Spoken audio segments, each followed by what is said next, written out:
some hostility because basically you are well more valued than your standard Praetorian Guard or Legionnaire or even a Centurion. Cool.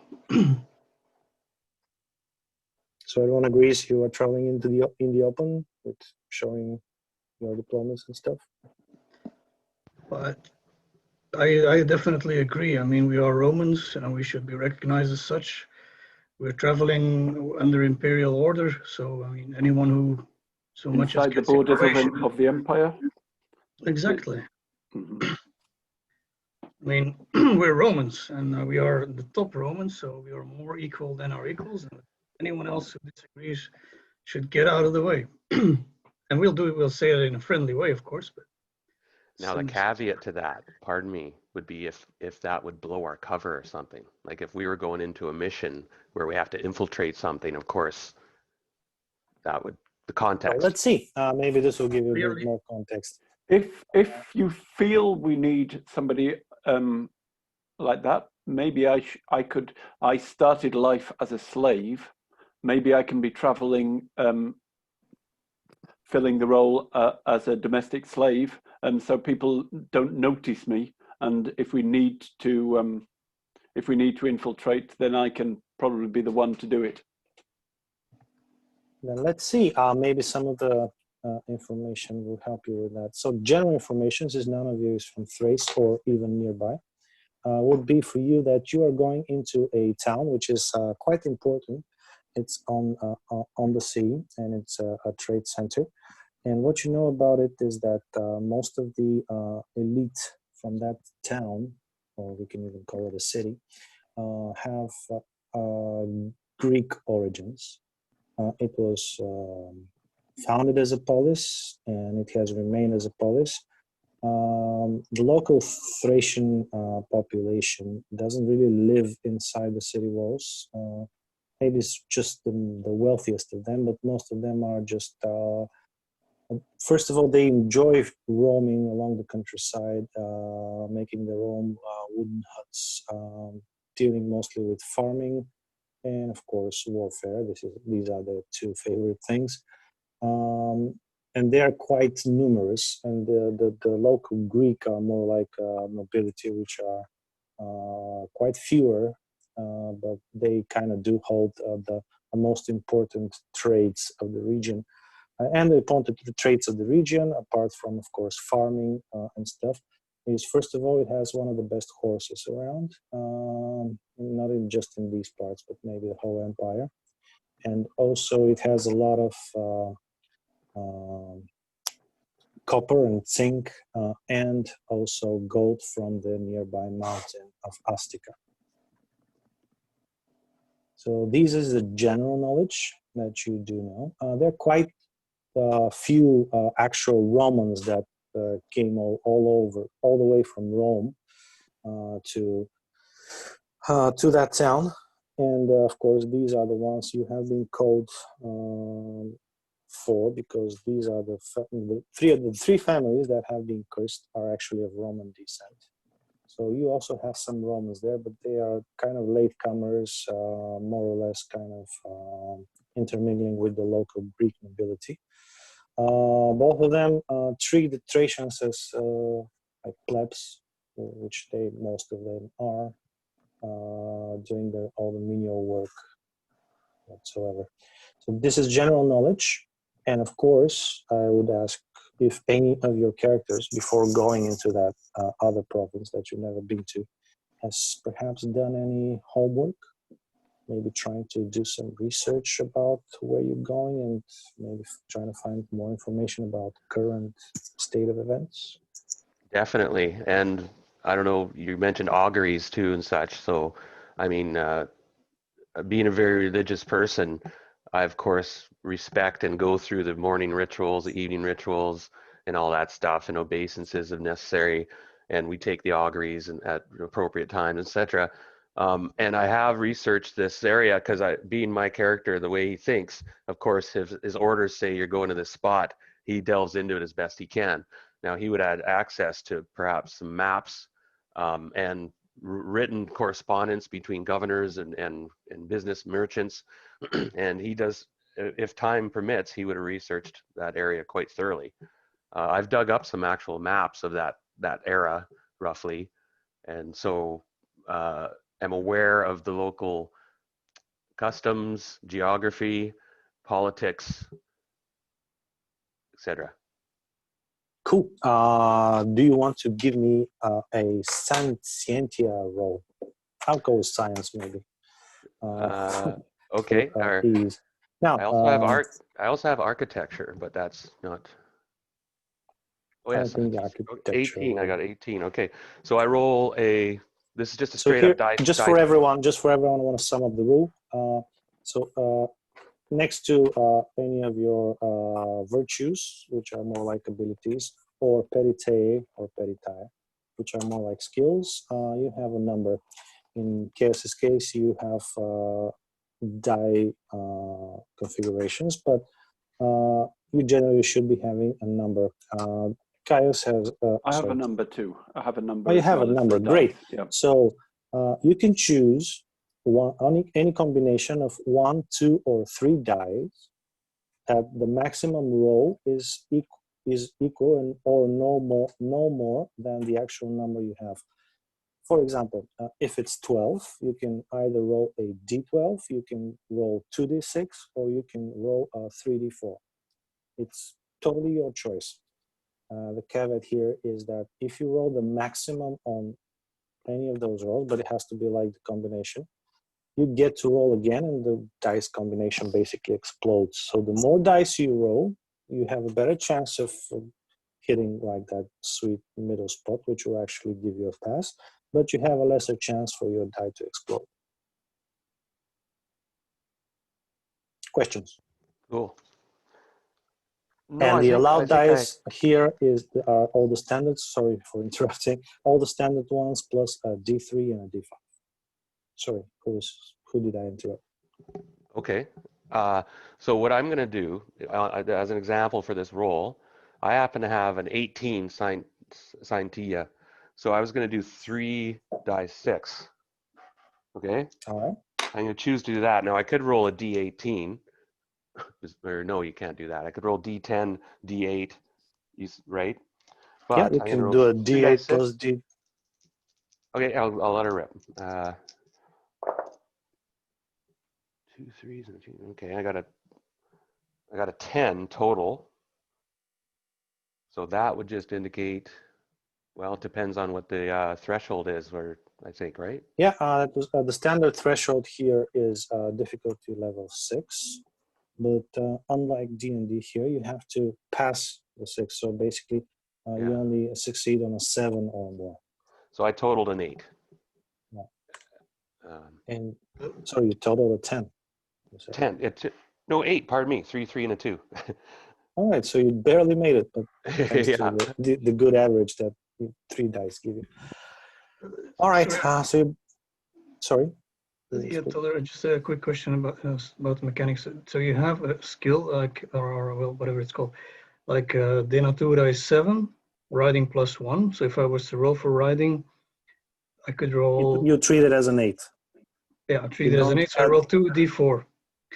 You can roll 2d4 or 1d8, or you can even roll a d3 plus a d5 if you want. Okay, and so what is so I have to roll above a certain difficulty number? Yeah, Which could be normal 6 difficulty is 6. So you have to roll either a 7 or an 8. And what is and so if I were to roll, let's say I roll 2d4s and I roll an 8 in total, I have 2 natural 4s on my dice.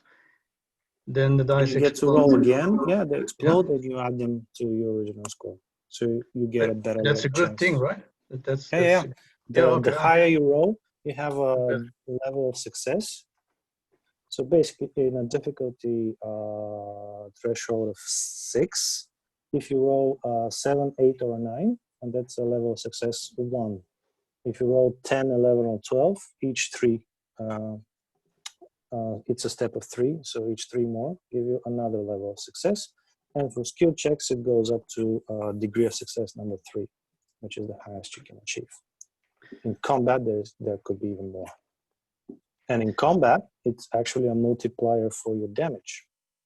Okay. So, for example, if your damage is 4, if your combat roll had a degree of success 1, your damage total is 4. But if it was 3, then your damage is 12. Thanks. That's Sorry a for cool, With a cool good mechanic. roll. No. Interruptions are good because we have to discuss mechanics, of course. We don't know this game by heart. I read a lot of them. I don't even remember anything. So you have a degree level of success of 1 here on your Dissentia roll. So you would know very few additional things, even though you tried to went to the library, find out more about Trace. Well, since you probably did not discover a lot about Trace, that gives you the impression that a lot of things are just shrouded in myths and legends. Mostly because maybe the local population really doesn't like to put anything in writing. But you do notice something among those texts. The mountains that are nearby, or the place that you're going to, which are obviously important for the region itself, they do have a lot of gold. Yes, but a lot of the local population really thinks that this gold is cursed. And Romans also, who of course conquered Thrace to mine all that gold, even they kind of believe it. That's why they kind of just run the establishment, but like, for example, they never go to the mines themselves to inspect them. They don't like having jewelry made out of the local gold. They just use it for trade and to get their money, but not really go into it. So they don't get their hands dirty. Yes, because they kind of believe the local legends about the cursed gold. Cool. Any knowledge that I could have gleaned about the nature of the curse? No, with that level of degree. Manifestation or anything? Or just a curse, general, it's bad luck sort of thing? And Nothing in particular, really. No. Didn't they brief us on the nature of the curse? Did we? The one that you will be investigating? Yes. Well, you have your standard stuff. These 3 families, who, of course, you will, if you just go into the general records, you will find out that these are the 3 families who are actually owning the mining business down in Azteca Mountains. At the beginning, it started like a joke, more or less. People started stumbling and just dropping their eggs, or sometimes vases fell just right beside them, or sometimes hit a slave on the head. The milk started getting sour, but things suddenly kind of escalated quickly. Some people of the household fell ill. One went missing. That kind of stuff. Cool. very, very Roman kind of cursey stuff. Like, you know, like they would bury little tokens in the corner of their buildings, the foundation stones and stuff, to ward off curses for the house. And But the thing is, they're not Romans; they're Greek. you know, Greek and Thracians do, and locals. The 3 houses, the 3 families that were cursed are actually Roman. They're yeah. Oh, sorry. Yeah. Okay, I'm sorry. And they're more merchant class, right? They were here for business, so they would probably be what is it? Equity, equits, right? Equities. Yeah. Yeah, they're not plebs for sure. You won't be sent over. They're in between. Yeah. If some plebs are cursed. They're not patrician though. Not patrician as well, yeah. No. Do you have names? Oh yeah. One family is Focus with a PH. The other family is Muzaka with a Z. And the 3rd family is Gabras. Gabras. And you you already will told us. See that the families are not entirely like old Roman. they have kind of mixed with the local population. Well, this has been a Roman province for 4 centuries now. So. Wow, patrician class would look down their nose at equities, right? Correct. Yeah. They're just jumped up plebs. Yeah. So And, go ahead. I was just going to mention the auguries. And you were posted earlier about taking an omen. Oh, you mean the sortes? That's it. Yeah. I think. Sortes, yeah. Basically, before you started your mission, when you accepted it, you all put your hands into a bag with clay tablets and you picked your own omen. You're not supposed to be sharing it with anyone. Yeah, because we're supposed to burn it at some point in this session, right? Yep. Right. Or else we'll get like cursed or bad luck or something. Oh, have you Yep. sent us each? Because Oh, I yeah. haven't received any information. On Facebook chat, on Oh, Messenger. Okay, that's what I was asking. I didn't see it. Oh. Let me double check. I missed stuff. Obviously, I do. But... I had the Peter? same problem. I have a private message from you. Is that right? Correct. Yes, everyone has a found private it. message since you're not basically meant to be sharing them. It's because you're probably not Facebook friends with the other that it's hidden in. That's what I had. It was hidden in my chat window. Yeah, but since we already spoke on Facebook. Yeah, it works. It works fine. But I Should had be popping up. Yeah. I understand now too, Todor. I thought I actually interpreted this wrong. That you would actually tell me that. I'm not going to spoil anything, but now I know that I have to actually do it, role play it. Okay. And this is by the end of the whole game, not just today's session. Oh, okay. It's okay. Whenever you feel like it. Yeah, and okay. I guess got me thinking. Good call. Now, of course, I am an interpreter of that stuff too. Like my character, like the dream world and interpreting dreams, things like that. That's part of auguries. Anyway. Yeah, something about magic. But I think Kaius had a question. I've only just read it, so I'll sort of start playing it from now on. Okay. All right. You have 2 or 3 sessions to do it. So about auguries themselves basically spells. Magic here is more on the ritual kind, and the good thing about it is that everyone can do it, not just the specialized augurs. Those of you, Peter and Kaius, who don't have the book, it's very easy to basically give you an idea what kind of spells or rituals you can perform even yourselves.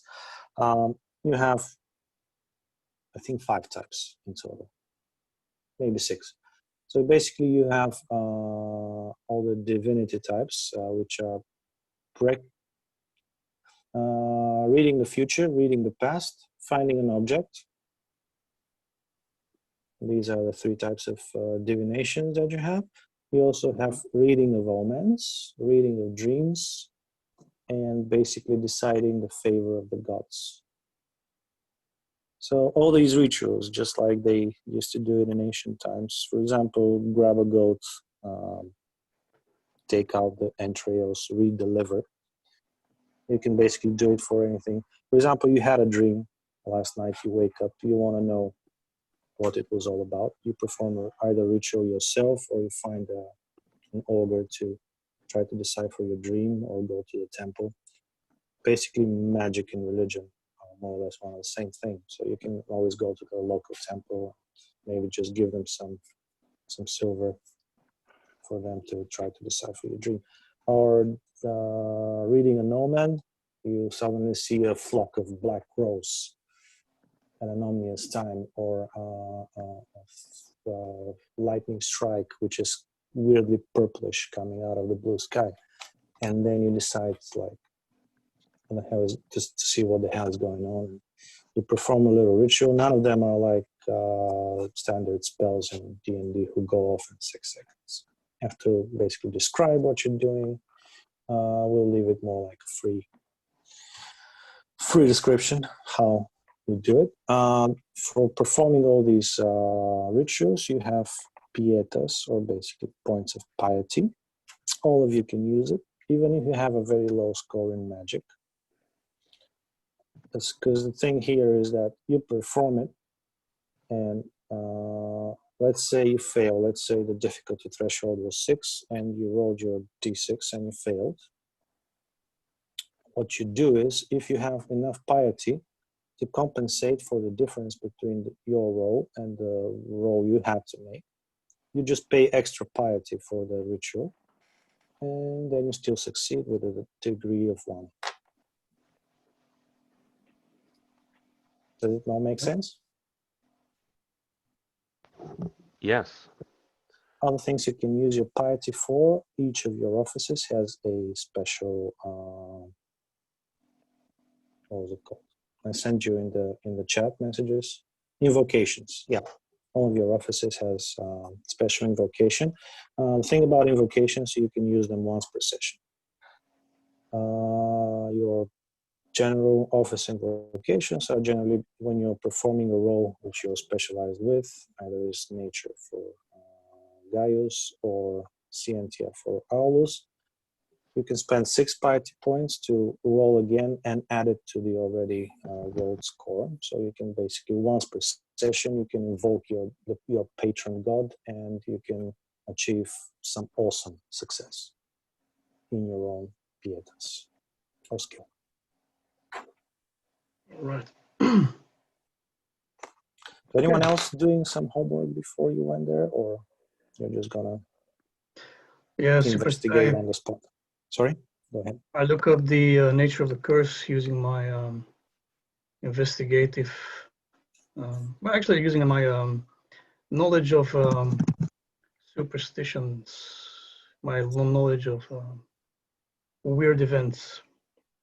I have superstitions +1. So that means I that just- whatever you have for magic, you add 1, and this is the total number of dice you can choose for that roll. Okay. Then I And will your roll threshold 1d10. is the standard one, 6. Crap. I suck. My name is Krampus. That's where I. By the way, you were absolutely right. It's Crassus, and I completely forgot. He was one of the richest men in Rome, and obviously I'm not related to him because I didn't know who the fuck he was. He got killed in leading a big army into Persia or Parthia. Well, obviously he wasn't part of my family. He was another, because otherwise he wouldn't have lost. So there we are. Oh, I just remembered one more thing about the will of the gods. So if you roll equal to your difficulty threshold, it's a failure basically. But if you still have any bad piety left, you can use 1 piety to make that into a success. This is like just tipping the scales in your favor if you are still favored by your gods. Where does it say your piety? Where is there a It's list of... pietas, I think, next to your vitality or hit points. I just don't remember the quick start rules, how they were written down. On my character sheet, it's right below the hit points. So I'm looking at a graphic of the original character, like a painting, and then there's all these stats on the right side, and it's on the 3rd box right below hit points. That's where I have my pietas. Yeah, I think Gaius is using his the quick start rules, and they're presented in a little bit different way. Oh, okay. Yeah, I'm just looking and it doesn't have it on that one. I have both copies of mine open. I'm like, there's no pietas on the quick starter. Oh, but do you have hit points at least? The quick Gaius? starter has Gaius? hit points. Yep. He does have hit points. All right, you have 20 pietas or pietas, or basically it's piety points. Pietas. Pietas, 20. I saw hit points earlier, but I can't see the 20 piety. Okay. Yep. Nope, I can't see my hit points either. But I'm sure I saw them earlier. Ah, yes, I've seen them. Yeah, got you though. Okay. Piety.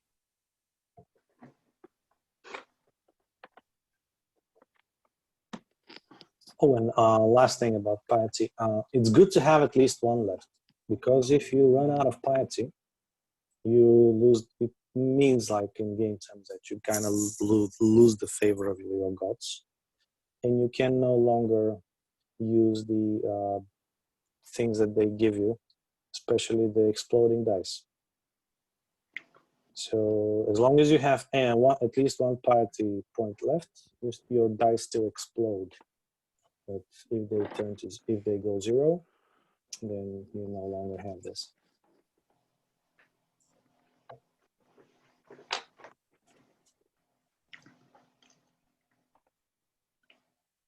All right, so traveling out in the open, you reach. I will be traveling. Gaius Beticus traveling as a not as just a traveling legionary, attending to high caste people, but he's not wearing the full Praetorian Guard. He's wearing the uniform of Legio, the 9th Legion of Hispania. Don't know what he's doing in Thrace, but that's what he's got. Perhaps you can both disguise yourself as part of my retinue, as my followers, like my bodyguards. That way, I'm the only person who's conspicuous. I'm a diplomat, so I'm probably known already. And if you would like to pose as my servant or as my advisor, then I could be like I could be like a cleric, kind of like a cleric, a high-end cleric, because I look exotic. Unless I completely cover up, I mean, I'll stand out in this area. So I could be even a slave, like a high-end slave. I think that would be because to be honest, you don't look very Roman. So maybe it would be a good idea to present yourself as a slave. I agree. Good idea. Yeah, and slaves, of course, had status in a way. If you were, I'm a valuable slave, very valuable. Anyway, and I'll because my character, no said. That sounds good. Now, if it's necessary, are we going there? Like we're going undercover, quote unquote, right? If we're gonna use pseudonyms and stuff and IDs. So do we just storm in there and say we're here to lift the curse? Yeah, that's what I mean. Or do we have a front? Are we? Oh, we're just for travelers from Rome. Actually, that's a question for the GM. Have we been announced? Are we since we're traveling in we have received an official mission. I suppose that we have been requested by those nobles to go there, right? So they know we're coming. Yes, there has been a request by actually the leader of the Casta. Now, the Casta is this Roman military city, which is just outside that town. It is outside because the actual city itself is on a very small rocky peninsula with its walls all around. And of course, just by it, there's a lot of fertile land to be farmed. So the Costa is somewhere along the farmland. It's not just temporary fortification. This one is some of the walls already. You have seen that they have started building in stone, and each Costa is where the local legionnaires are residing with the auxiliary troops under the command of their, I'll just call it captain. Damn it, I prepared all those terms and I just forgot them. So yeah, we'll call him captain for now. And generally, if you would be, they requested help from Rome, but of course they would not be receiving a different notification that these specific people are coming. How you identify yourselves in front of others is by your diplomas, and you also have this letter from your cohorts that you are the people here to investigate that, and they should give you all the support that they could. So you can definitely go straight to the casta, present yourselves, and receive free housing and meals, of course, from the Legion. That won't be the greatest thing. Or you can decide to yourselves to go inside the town and just find a tavern or somewhere to rent a room and start the investigation on your own. Totally up to you.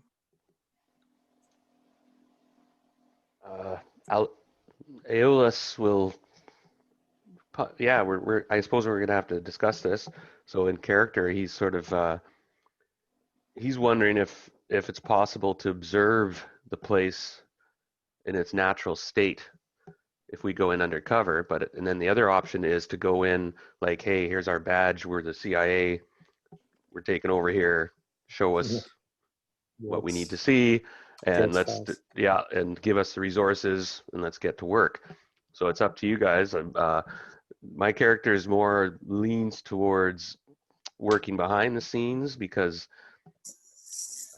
he often notices that's where stuff gets done.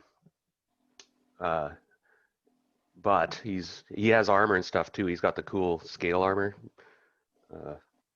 thing, so he has his official role. We could make this. We could all armor up and go in there and take charge.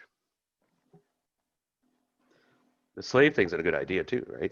But it may look bad on us too if we. All we have to do is flip out our diplomas and then say everyone should be falling on their knees. So whatever shit we pull, I mean.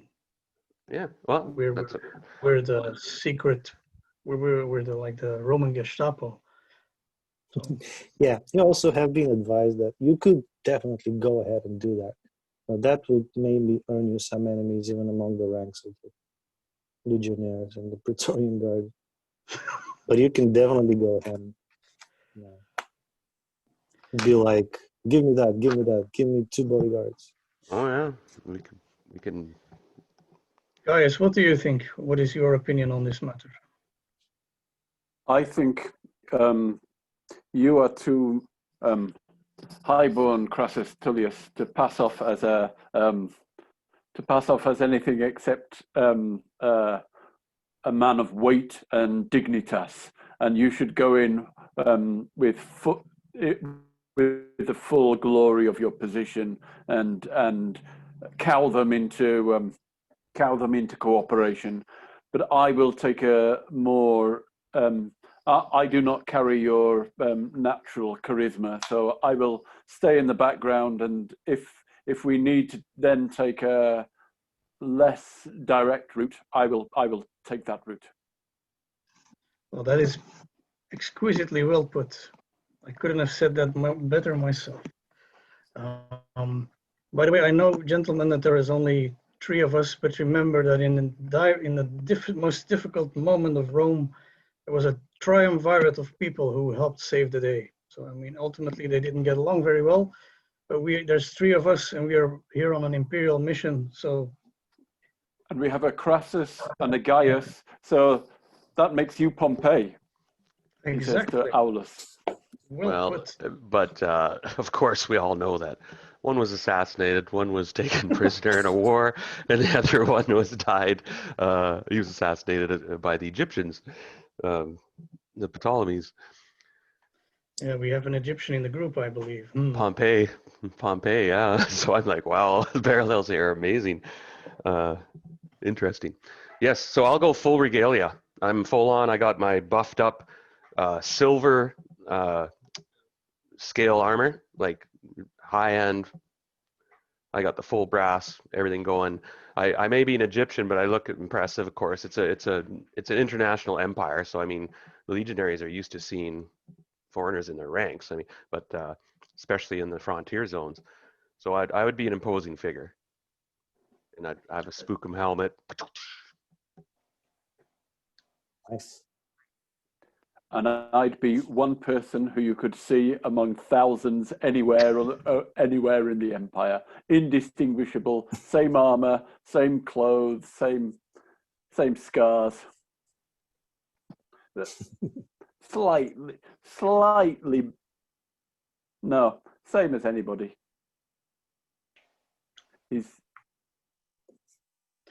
And I shall be dressed in a nice part silk toga with some purple embroidery referring to my status as an imperial diplomat. And so I'm not really adopting any kind of alibi or any fake identity. But it doesn't mean I have to tell everyone where I'm going. So, and by the way, Crassus is just a very short, rather plump person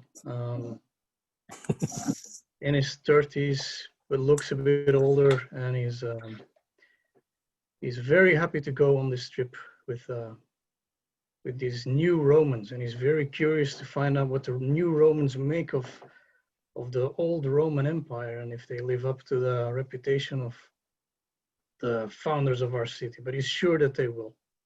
Well, as they say in Rome, shit well and bugger the doctors. Well put again. You have the makings of a true Roman. I can hear it. At the gates of the Casta, you are welcomed by, you are first met by 2 legionnaires who quickly take a look at your diplomas and just whistle back to 2 more to escort you and guide you to, of course, every castra in the empire looks the same. It has the same structure. So the main tent or building is always in the middle, but they take it upon themselves, since you are valued guests, to escort you there. And over there you meet the local legatus. That's the term I was looking for. He quickly introduces himself as Georgius Pontius, at your service. By the name, you can judge that he is a Greek, or at least local, and by the looks of him, you can judge that he is in his 40s, and he's a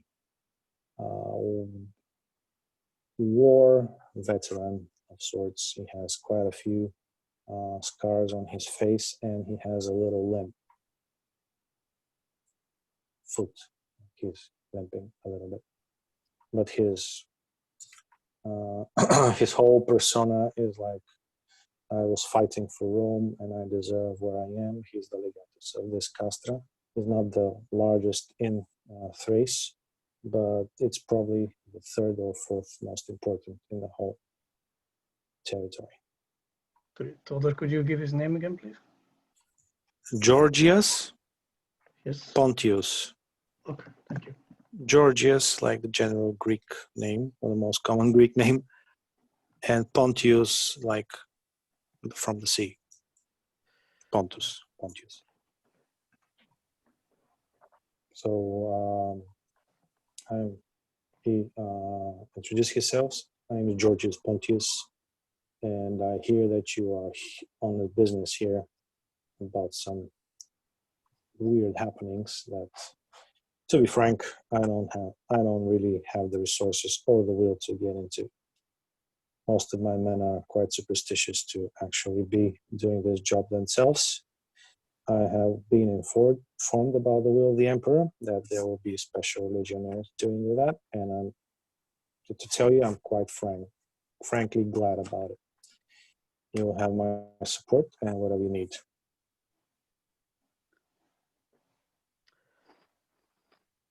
Thank you, Georgios Pontius. Your reputation precedes you. You are every bit the man of action and not of words, as reached Rome. So thank you very much for your full support, and I assure you that we will not be of any trouble to you or your men. In fact, our leaders, let's say, have pointed you out as someone extremely reliable and not to be bothered, because the work you're doing here is extremely important. So we certainly don't want to get in your way. Thank you for your kind words. And you do realize that he's trying not to give away that he kind of knows you're sweet silver tonguing him at this moment. But maybe you could be of a very small matter of simply because we have been briefed, but we were wondering if there were any more developments in the case, and have there been any new appearances or any new mysterious cases? Of course, please come into my tent and I'll tell you more. And he kind of gestures for everyone inside his tent to leave. And he goes to his desk, offers you seats. It has some sort of chairs made out of wood Gaius and has a quick. linen. Gaius quickly scans the people who've dismissed, just to see that he's had quite a lot of experience in the armies and the legions, and he just wants to make sure that there's nobody in the tent who doesn't quite fit in here. Are they the kind of people he'd expect to see in the military tent?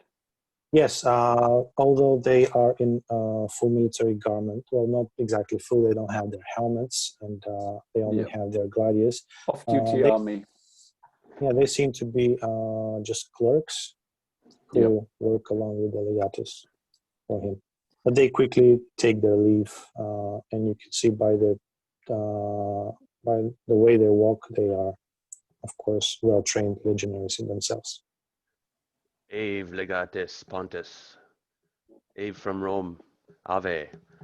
And Aeolus he speaks fluent Latin. Absolutely fluent. But anyway, he's as well. He's been looking around, but he's been looking for other things that might be out of place. He's looking for signs of omens of superstition or anything like that out of place. Like, is this person got things? A lot of Romans would have tokens and things hanging around or around their necks. I'm looking for things like that, things that will stand out.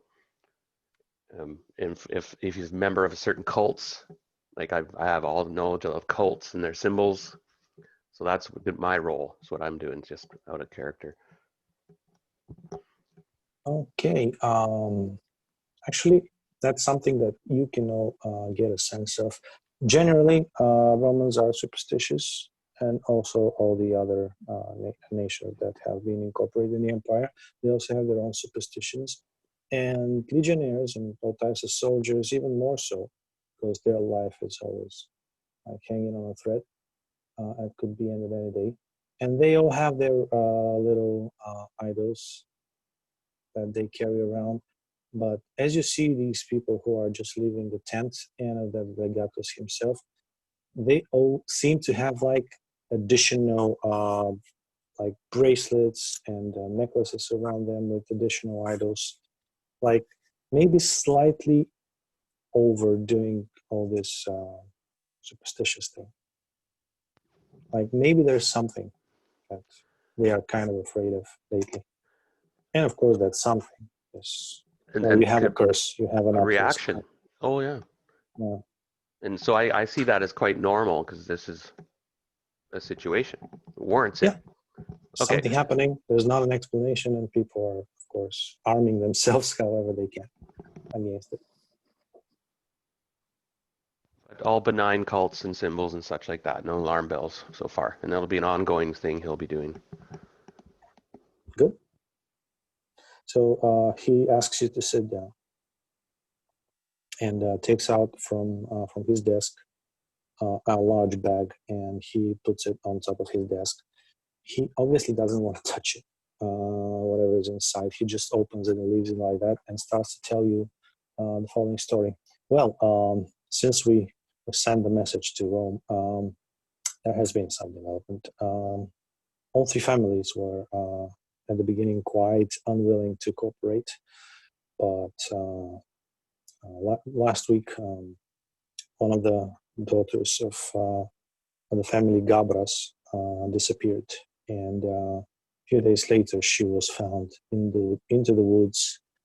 Well, we did not really find the girl. We found just pieces of her, and she seemed to be like dismembered by something. But to be frank, I haven't seen such bite marks or claw marks or anything by a normal animal. And ever since that happened, one of the young sons of Gabras came at us, and it was dusk, and he was alone, no servants, and he carried this bag. And he only wanted to speak to me, and in confidence, he said that this would perhaps be the cause of the curse to his family. Inside, he told me, and I haven't looked myself, he said that there'll be jewels and pieces of armor. They were all made of gold, and they were bought by his father from some local thief, some grave robber who mentioned that he got them from one of the old Thracian tombs in the nearby mountains. So young Gabras believed that all the misfortune to his family started ever since they got in possession of these things, and he wanted to return them to me. He's only spoke in confidence because his father wouldn't allow it, so he obviously stole it from him and brought it to me. And I'm only saying this to you because I know that this is what you're here for, and I'd appreciate if it comes out that young Gabra stole from his father would not be from my mouth. But of course, if it is, I'll take the consequences. The young Gabras is a nice lad. He would not deserve to be punished by his father for what he did after what happened to his sister. Mm. Aeolus will go to the table and he looks at the other two for briefly, and then the first item of evidence, apparently. Appreciate it, Legatus. So you say this son brought this here secretly without knowledge of his other family. It contains jewelry, you say, in gold that was purchased from a vagabond or thief. Yes, and also pieces of armor. Do you mind There's if no gold per se, that there's only jewelry that is made of gold. I see. And the daughter was dismembered and suffered grievous, vicious wounds and was found. Yes, we found her head, and we found part of her legs and part of her bones. Where is the body and the parts? Have they been? They have been given back to the family. I see. And probably maybe burned by now. Yes. I was afraid of that. I would But ask. I don't know for certain. Yes. If you don't mind, I'll confiscate this in part of our investigation. No, of course it's yours. I don't want any cursed Thracian gold in my castle. Is there any other evidence you can present? Nothing that we know of so far. We tried to question all the families before we sent for help from Rome, and none of them wanted to actually speak to us, so I have nothing else to give to you. So the crime scene. Yeah. I was just going to ask, they know where the crime scene is, where she was murdered. Yes, I can show you that. Okay. Okay, I'm done for now. I kind of pull the bag across the table and proceed to. I look at them for approval, sort of, or I look to the two of them. Is this the right place to look at this? Gaius will have actually been. He'll have been standing guard at the door like a legionary within hearing range. So he'll have been listening to everything, and occasionally, like a legionary, glancing behind him and eavesdropping, but not looking. Anyone looking from a distance would think he's not in on the conversation. He's certainly not answering. And I play that. I play that too. guys, I missed your background. Are you? So you are an I'm dressed as adept a of legion. Go ahead. I'm definitely a member of your Comptabellum in the cohort Arcana, but I'm an explorer in them. I was you know that I started off as a slave in Hispania, and I won my freedom by escaping and killing a priest of Diana. And the local custom was, if you kill the priest, you become a free man. You become the next priest of Diana. So I was the next priest of Diana, and from there I joined as a free man. I joined the Legion as a Venator, and made my way over to Rome and joined the cohort Arcana. That's extremely impressive. Well, that clarifies a bit. Honorable Legatus, sorry, do you happen to know the name of this grave robber? Have you been searching for the grave robber? Have you found him? Have you strung him up yet? Nailed him to a cross? Where can we find him? That is a good question. We've been trying to get more information, but like I said, none of these people actually spoke to us. Not the Focus or the Muzakas or the Gabras. Young Gabras, unfortunately, did not know because he wasn't there. Okay. Do I see any old Thracian trinkets in the Legatus's tent? In his own tent, no. All right. Thank you, Legatus. He definitely seems like he doesn't want to have anything with this, even though it's a bag of gold and it's quite heavy. And it's, let's say, maybe half a meter tall. And if you open to check, does anyone open to check the inside, the contents of it? Well, I'm a bit discreet because I know how uneasy he is. He goes, "Do you mind if we begin our investigation? I'll have to look at the contents. You're welcome to, of course. I know the nature." And he looks around at a few of the tokens and things. And if you don't wish to be present, I understand. Maybe we should take our inspection outside of the Legatus tent. Then he doesn't have to leave his own tent. Are the other Perhaps he has troops? a tent for us. Maybe Legatus, do you have a place where we can camp, a miniature base of operations, let's say? Of course, I can arrange a fine tent for you, for three of you. There's only three of you, right? Yes, but we are, like I said, we are doubly powerful. I don't doubt that. I was just asking about the number of people I need to accommodate. Of course, and he calls on for one of his clerks, and he says, "Bring him over to row 16, tent 18. That usually is good enough for 6 people, so I think you'll be quite finely accommodated in this one. And if you want to proceed, the clerk will take you over.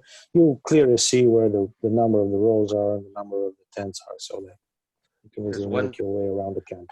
One last thing I wish to ask the Legatus is that we need to have a couple guides, and we'd prefer if he knows an actual local guide, somebody who knows the area like really well. You need a guide. A guide, as best you can, actually, I say, if it's, and have them report to the tent as soon as possible. Do your best. I know you. I'll look into it. So you prefer a local person? Would you prefer a Thracian or a Greek? I think a local Thracian. I wish to speak to him and tell him to be discreet, if you would. And what kind of qualities are you looking for in that? Say again? What kind of qualities are you looking for in that man? Would you like a smart person, a stupid person, a strong one? No, we need somebody who can be quiet and smart about things. Quiet and smart. All right, I may be a few, maybe having a few options. Perhaps by the end of the day, I'll send someone over to your tent. Or she. Excellent. We thank you again. It looks at you a little bit quizzical. Basically, around this time, only in the cohorts Arcana and some other places there are women, but in the Roman army, No. and also the auxiliary that they use in certain places, there's rarely women. Nice. But if you want women, I can find you women as well. Are the soldiers aware of this bag and this contents? Is this common knowledge that this cursed items here? So far, I haven't told anyone, but I have been quite nervous in the past few days. Maybe some of my soldiers have some suspicions, but Okay, no we'll one keep it. has any. Yes, we knowledge. best keep it that way, and we'll keep it secret as well. So we'll discreetly, I'll take the bag, and for now, we'll put it in, or one of our mule bags, I guess, saddle bags. How big is the bag? Was It's like almost half a meter tall, and about half a meter? Okay. maybe a little less wide. It's quite a few things there. Okay. Pretty heavy then too. Yeah, gold is not that heavy. I Mm. mean, but yes, it is heavy, especially to you, Aulus. So I nod to Gaius, and move toward the exit of the tent and give the salute to Ave Legatus and turn to Crassus. Well, shouldn't we get a slave to carry this bag? I mean, we shouldn't be straining our backs.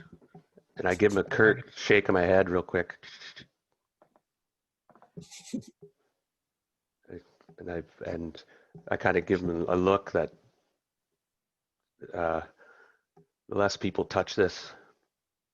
But he's just. Okay. It's okay.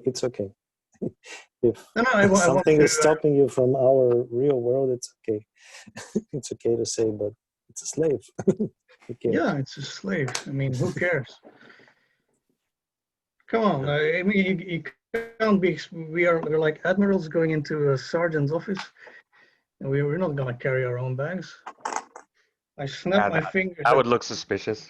You're right. Exactly. I snap my fingers in the direction of the door.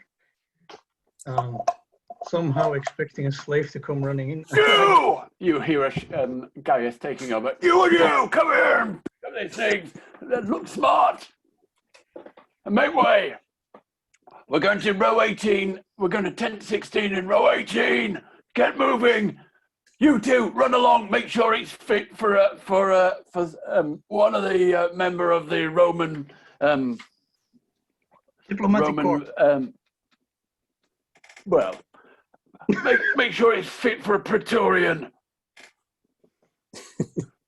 I'll be inspecting it when I arrive. Amazing, man.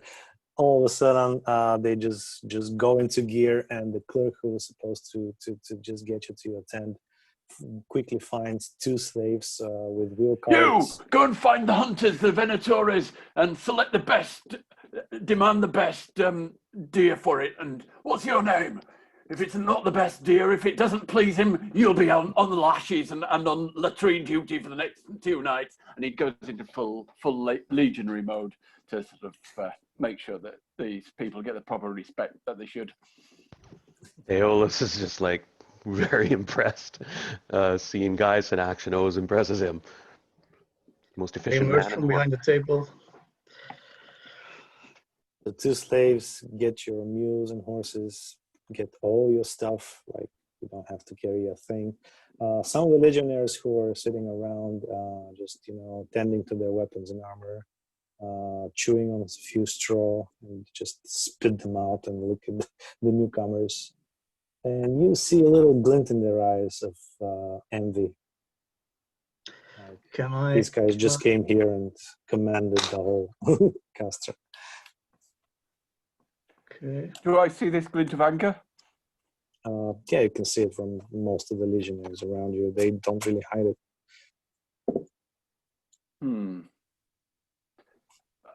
Have they got any rank? Yeah, you would see their rank on their armor. Are These are they common legionnaires, no centurions. right? Want to see a full parade, full kit, 10 minutes.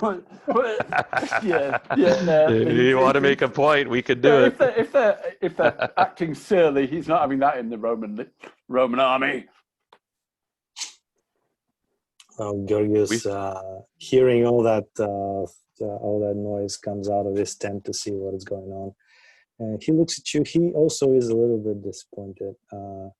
He's like, okay, we will give you all the help you need, but you don't really need to make it like a big Roman theater, right? You don't want making any enemies just as you come here.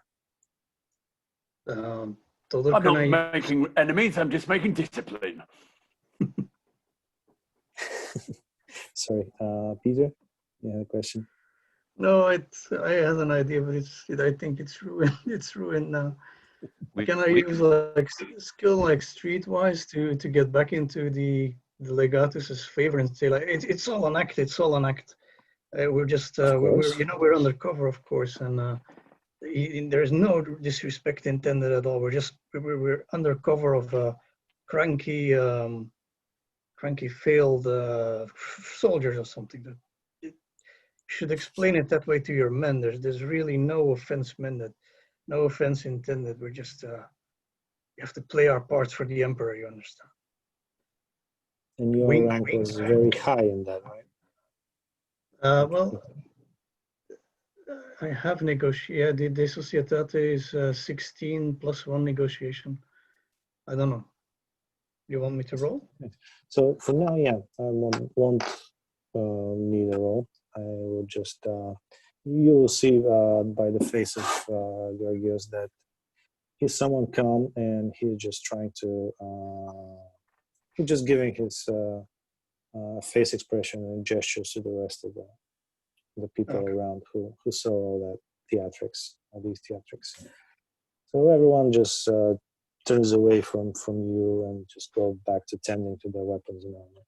Except, of course, the 2 slaves and the clerk who really wish to get you to your tent and just put all your stuff there and get out of your way, more or less.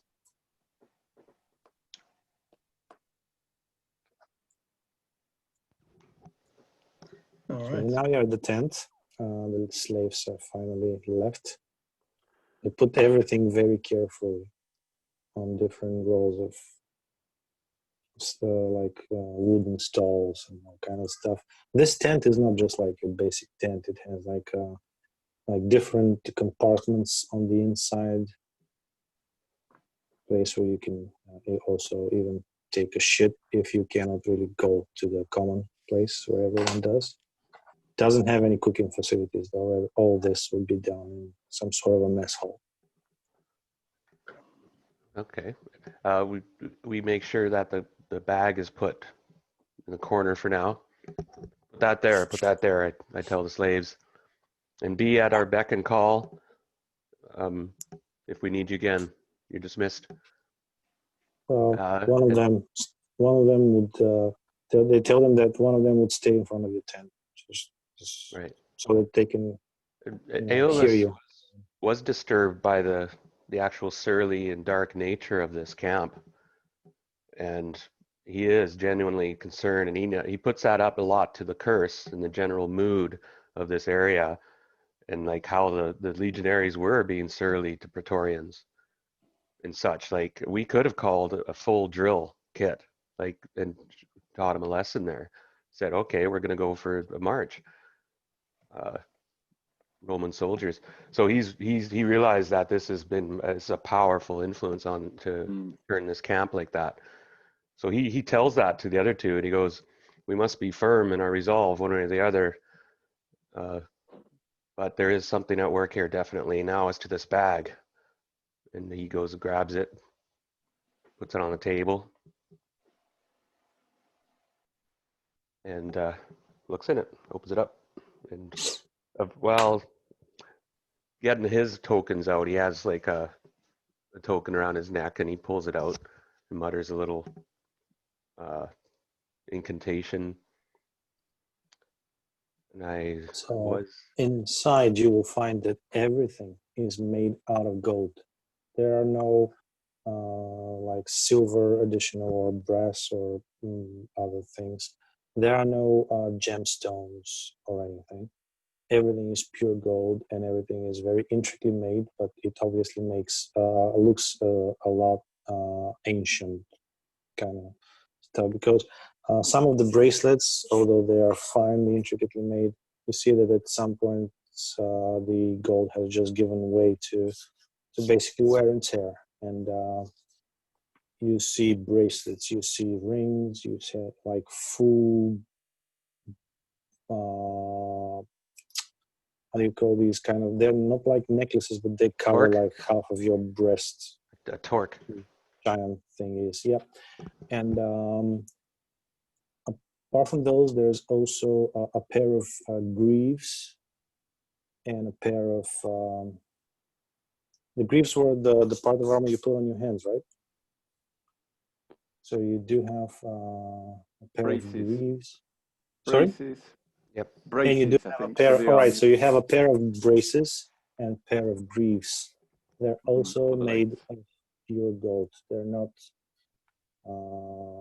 brass or bronze or iron. They're pure gold.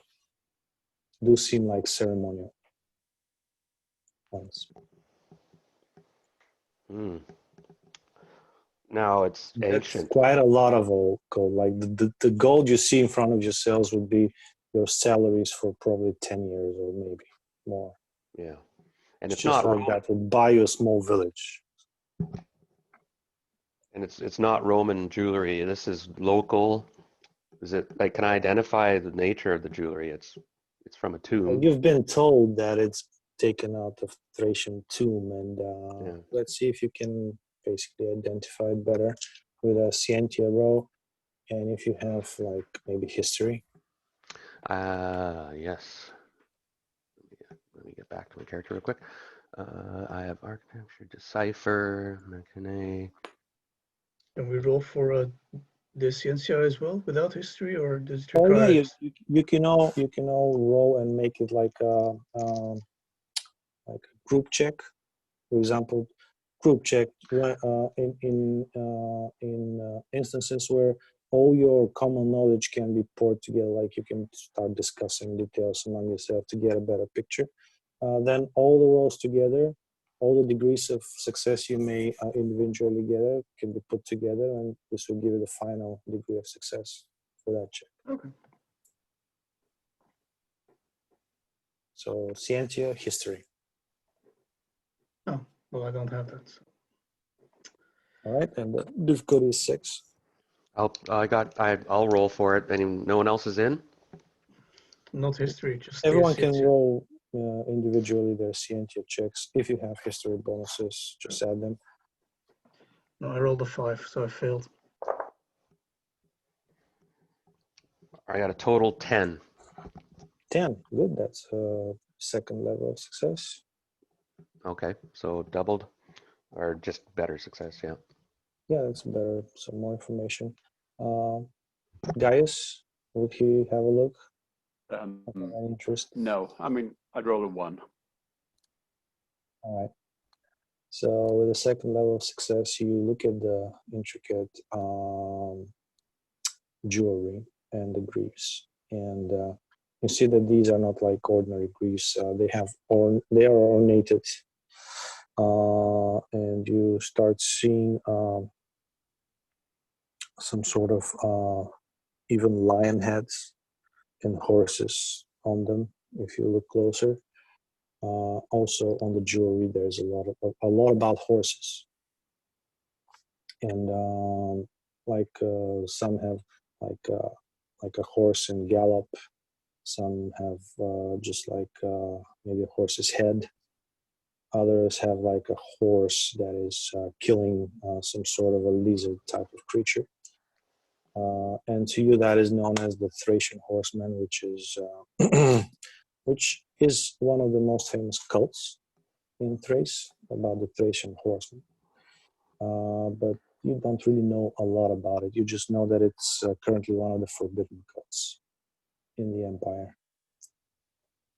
But also somewhere along the greaves and braces, you discover that these are not meant to be worn by anyone else but kings. And in Greek, by the side of them, you read the name Rhesus, Rhus, Rhesus.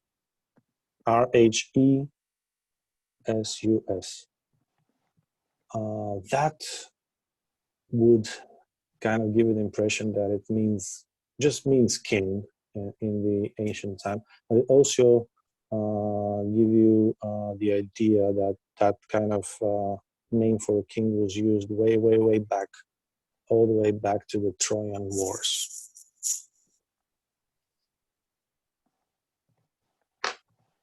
You said the Trojan Wars. Oh yeah, the Trojan. Excuse my pronunciation. No, Yeah, oh, that was the pretty good. wars for Yeah. Troy. Oh, wow. Interesting. Well, so I'm discussing it with them, and as I'm looking at each piece and carefully, and I'm using like a kind of a stylus to move things around. I'm careful not to actually touch it as least I can. Like I've kind of dumped it out, and then the stylus out, kind of just poking, forensically, kind of. And I'm telling them about this. It's like this is an ancient armor meant for the king. Somebody is, of course, the tomb. I don't find a name though, and from the dynasty, it's would I be able to center it down to a dynasty name or something? Is that more specific? No, it's just those Thracian few horsemen. letters. So Thracian horsemen. Here's the word physis, means king in their tongue. So this, of course, has brought despoiling this treasure has brought its curse. I sense already. I've been deducing. Oh, and one more thing, since you have a level of success too. You said you're poking them with something, you're not actually touching, right? Stylus I was using just because of. Yes. As you were poking them, you have to be very careful because it's gold and it kind of bends.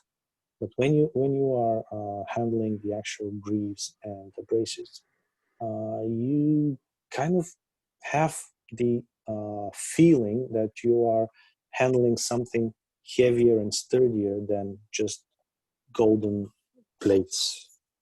Like in your hands, these are supposed to be lighter than they actually are.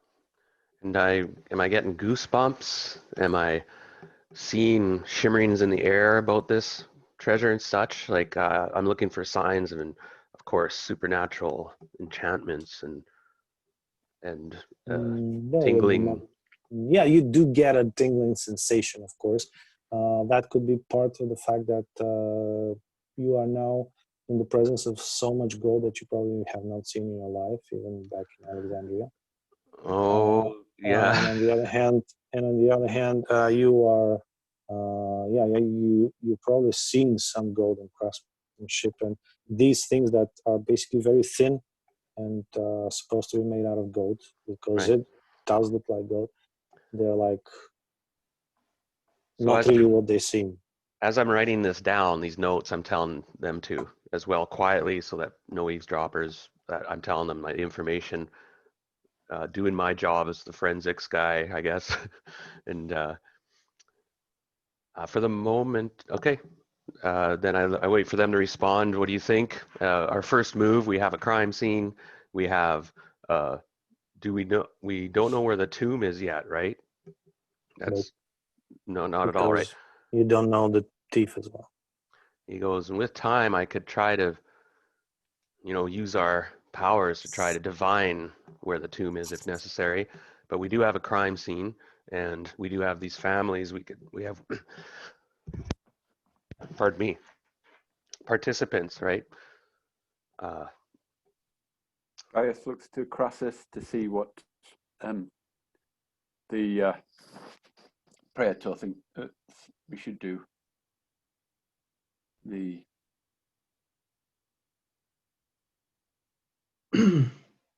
Shouldn't we leave out the families as long as we can? Maybe if we can just, and if there's a grave robber active, then he's probably sold it to a lot more people than just some rich families. He's going to be from the area because otherwise he wouldn't know where the graves are. So he's probably made a lot of money selling this stuff. So he shouldn't be that difficult to find. That's why I asked for a native guy for guide. Yeah. I was hoping he could lead us to this culprit. Is there a law against selling these trinkets? Isn't this the emperor's property? Someone is digging it up and just selling it. Isn't this illegal? Shouldn't this really be going to the emperor? I don't know. I'm just. Now, generally, they would be considered, of course, emperor's property, but that late in the Roman Empire, some local owners for big businesses have kind of created that sense around them that they're like some little states within the state where they kind of find themselves almost untouchable. They have even their own small army of bodyguards and can raise an army. And especially these three families, they obviously do feel about themselves that they are like the powerful local guild that like basically doesn't really have to answer to the emperor that much as long as they pay their taxes and give their emperor their due. Of course, on the other hand, you as cohorts Arcana are tasked not only to deal with the supernatural, but also try to dig up all kinds of secrets that the supernatural can bring, and bring all the knowledge as well back to Rome so that it can be further studied by your own scientists, and perhaps can be used for the glory of Rome. Well, I would just recommend that we seek out the grave robber first before we dive into the local elite. What do you think, guys? I think the same. He says, a local guide must know where the local. You don't find a prize with so much gold without some word coming out. But saying that, if it's found by just one person, maybe they wouldn't share the knowledge, and they'd only contact the people rich enough to buy gold, and there can't be that many. Yeah. Hopefully this local guide will show up soon. We'll see what is sent to us, and whether or not we can pursue that lead. He can lead us to. Well, I'm sure Gaius will whip him into shape when he arrives. If you think I should take a slightly more discreet role, I'll lower my voice when I shout, sir. And do we have money? Oh, you do have money, of course. So we can bribe this guy too. We like I that know money how often. much. Not bribing. Yeah, We're but- not bribing a fucking tour guide. We're not bribing a tour guide. We are Senate. I mean, we are on an imperial mission. We have one of the most feared men in the right below me. We have one of the most feared men of the Arcane Legion with us. We're not spending any money on locals. They should be on their knees asking for the favor of helping us. Okay. Good point. This patrician's been up in the clouds for a long time. Alias is like, his eyebrow kind of, as you wish. Just to open a little box here about actual like intimidation and torture. Intimidation is under the bello, by the way. So basically, the societate is all the nice kind of interrogation and social skills, but threaten or intimidation has been put under the bello. And also, like, you can of course threaten people and get out information in that, should you want to resort to this. And of course, if somewhere down the line, sometime down the line, you can find some consequences for it. But regarding torture, there's in the book there's a explicit line about it. It's frowned upon not just by law, but also by the gods. So everyone resorting to actual torture is also will be losing the favor of his gods. But not only him, and also if there are people around him, if there are people around the person who is actually using torture, and they do not try to stop him, they will also lose the favor of their gods. So we're not apologizing anymore or anything. We're taking a hard line. Well, I'm incapable of taking a hard line, but I think we have a hard liner with us who can fill in that gap. We're perfect as a team. I think we're perfectly complementary. Hmm. But really, I wouldn't pay for a tour guide. Sometimes honey does get the fly much more better than threats. Oh yeah, but let's use actual honey then, and not. No, we will find a good solution. But let's avoid throwing our money around. Let's focus on throwing our wits around first before we throw money. As you wish. Okay, guys, I just saw that Caius went somewhere. Can we take a 5-minute break then? Yeah, I was going to Ah. just suggest that. Maybe leave a chat message for him if he comes back before us. I'll do that, and then I'll go. If I find out how.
Hi, man.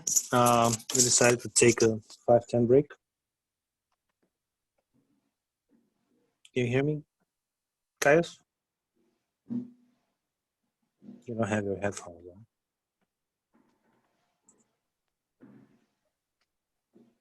Can you hear or see me?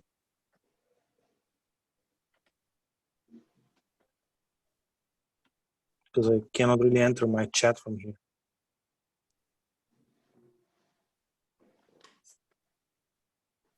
Sorry. No, it's okay. We decided to take a 5-minute break. Sorry, 1 second. We decided to take a 5-10 minute break. So Okay. Sorry about that. everyone left, and maybe I just got called away unexpectedly. So no, it's all right. It was actually the perfect time. I was just gonna suggest that. Cool. So Okay. be right back. Cool.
sorry, I had to dash away there.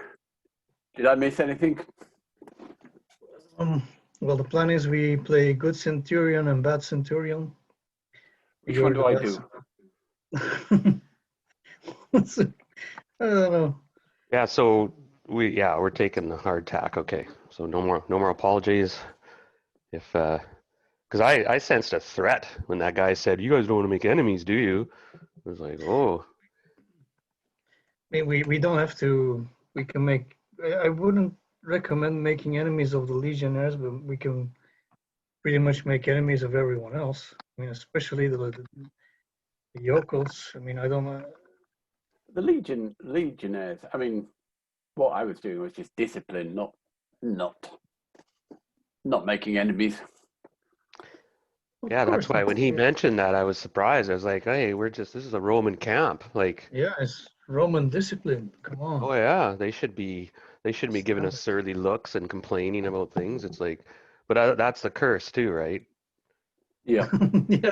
I suspect it is. So, That makes sense. and my character, yeah, he's told you guys like this place is oppressed by a curse. These are Roman legionaries are skittish and jumpy, surly. I mean, they have their ups and Curse downs. idle hands. Yeah. And it comes top down too. So this legatus, Pontius, he's caught up in this too. He's cursed, and the men reflect on that. He seems to have their loyalty and trust, though, which is important, of course. So, I mean, discipline isn't broken down. I mean, do we face a lynch mob if we try to enforce stuff? They'll turn on us. I mean, it's not the first time that's happened. We're a long if that ways from happens. Rome. Now, because Constantinople, what's the deal with that? I mean, that's still is the empire's one piece now, right? Because it was split in two, and the West fell, and Constantinople being the capital of the Eastern Roman Empire.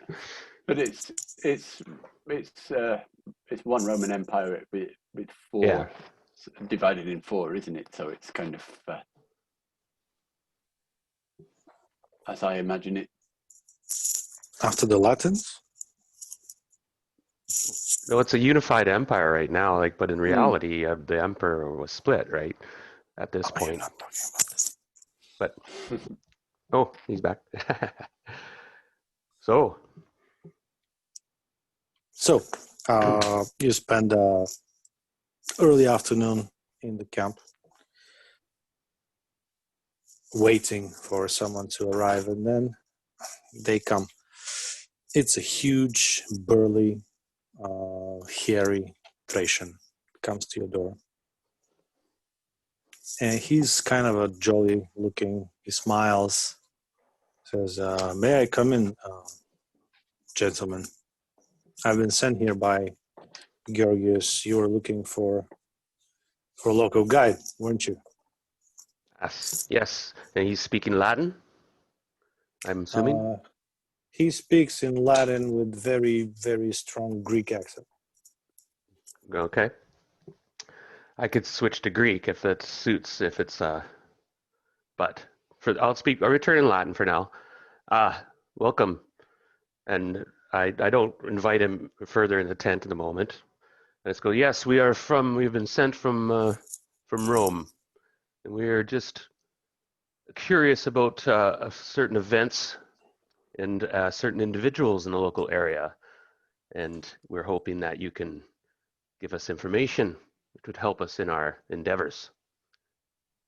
You will be rewarded, of course, and well paid. Of course, he says. Gregorius told me you are very resourceful. My name is Pluto, by the way. At least that's what you can call me. Pluto. Pluton. Pluto? Pluto. Yes, Pluto, like your god, Pluto. Yeah. Okay. Excellent. And I look kind of Crassus and give him a look and hesitate before if he wants me to go on. Yes, so what do you need? Come in, come in, come in. We're all come in, sit down, park your behind. You must be very tired from your journey. Sit down. Welcome to our tent. Sit down, please. He looks at you very suspiciously and more so toward Gaius. But he does sit down in the whatever chair or sitting thing you have for him. It kind of cracks, so you can see his sheer weight kind of. You can sense his sheer weight by that, and also you can see his muscles and all that. Quite broad-shouldered, very tall, maybe almost 2 meters.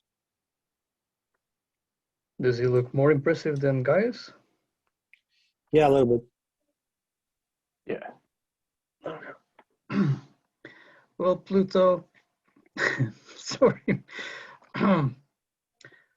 Is there Well, anything funny? That's a nickname I've been given by my peers. Sorry? Is there anything funny? He says. That's my nickname that's been given to me by my peers. Ah, okay. It is no doubt because of your because you look so heroic. You have you have all the strength. It resembles an ancient Greek god. Yes, I see that now. No, it's nothing. Nothing is funny at all. You're a very imposing person. Well, In it's fact, not you're because of my strength Gregorio sent me here. He said you need someone resourceful. yes, Cunning. that's what we're really hoping for. So please have a sip of wine. Why not? And, Thank you so much for that. But since we're obviously going to work tonight, I'll probably skip that for now. But I hope there'll be plenty of reason for festivities later. okay. What do you need? For the moment, I got a sheet over top the table with the stuff. Yeah. Oh, all right. It's not obvious. You know, okay, yeah. So it's not out there. You didn't see it at the moment or anything. I'm curious about your knowledge of what you know about the local burial sites, particularly from the era of the Thracian kings. And in Sits fact, behind his left shoulder and says, I know enough. You should not go there. And neither will I. I watch him keenly. And why is that? Because you don't want to be cursed. Simple as that. And do you know of any countrymen of yours that would be foolish enough and to visit those sites anywhere and maybe dig up some valuable goods? No real Thracian will do so. No. And would a non-real Thracian know where to find these burial grounds? Many have tried. And in your knowledge, as far as you know, none of them have succeeded? Give me an Aristocratus first. This is one of your virtues, one of your general attributes. Yes, auctoritas. Okay, I roll. Your difficulty is 6. Okay. Basically, if I do not give a different difficulty, it's always 6. Just okay, D10 and D3. D10 and D3. That's 11. Nice. That's Yeah. Sorry, second 10. level of 10, success. 10. 10. Still 10, yeah. second degree of success. Looks at you says, I'm sorry to intervene here, but one of my I haven't used this yet, but one of my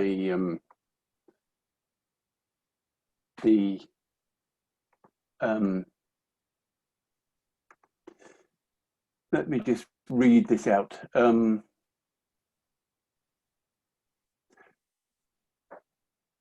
Misfortune, your sorte, misfortune. Every time you or another custos succeeds in an action, reveal this tablet to turn that success into a failure. Sorry, we have misfortune. So you want to play this now? It's just once in.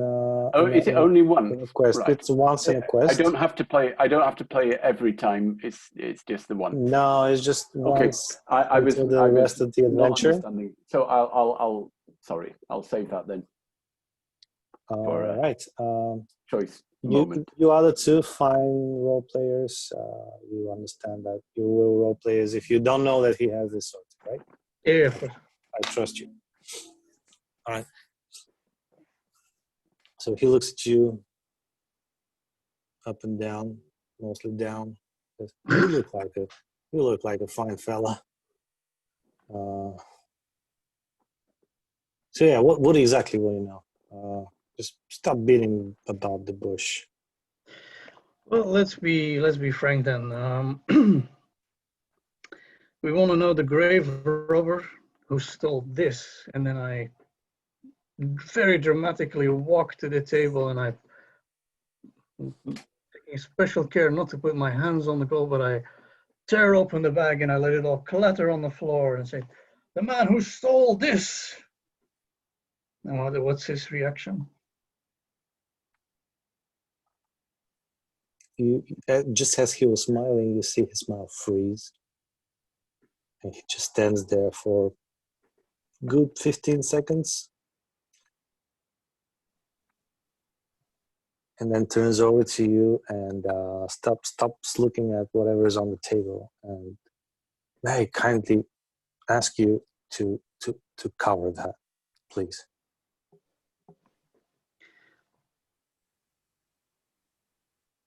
Would you cover that? I cover it up. I put the sheet back. Why do you want it covered? So here's the It's thing. valuable. He fears it. It's cursed. That was quite a reveal.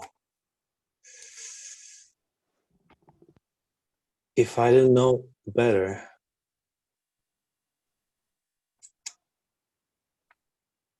I would have to probably now do something about it, but unfortunately we're in the middle of the Roman camp, so I cannot really kill you with my bare hands. So we have to probably think of something now. That sounds like Because if you have that on your hands, you probably won't be leaving this place alive or just the same as you came in. So maybe we should just come to some agreement that kind of benefits both our parties. Because this is a serious thing that you have there. Indeed. And this, I fear, is tied. You know that there is a pall, a omen, a dark omen over this place. You sense it, don't you? Yes, I know. Yes. Me and my associates have been actually looking for answers as well. Indeed. Alas, In we our- haven't been able to find any or anything like what you have.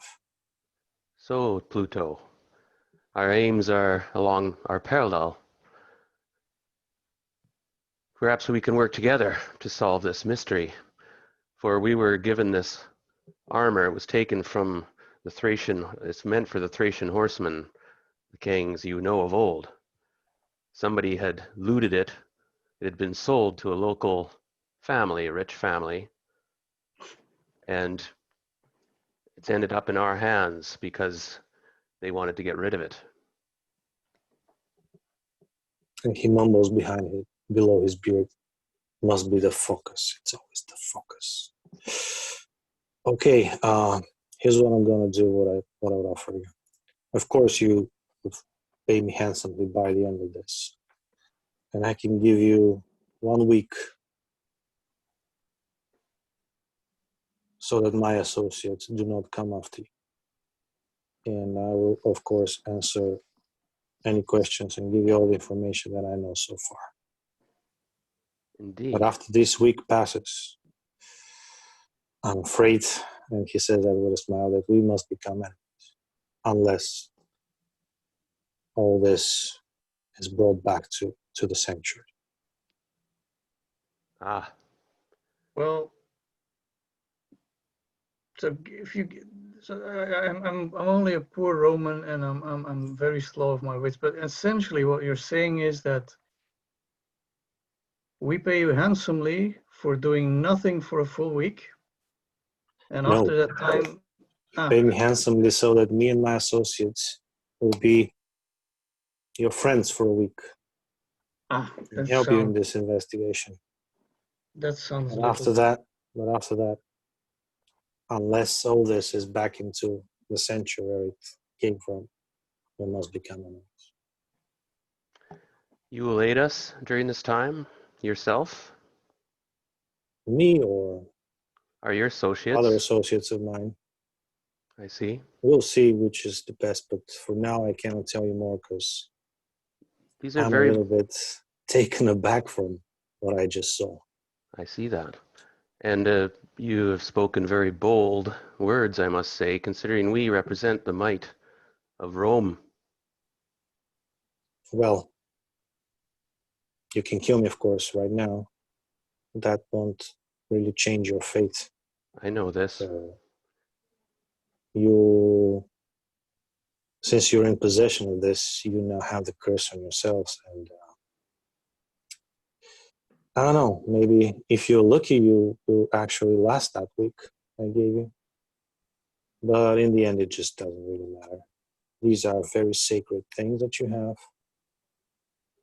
Even if I die right now, that won't change anything. Soon others will be up to you, and they'll be a lot worse than I am.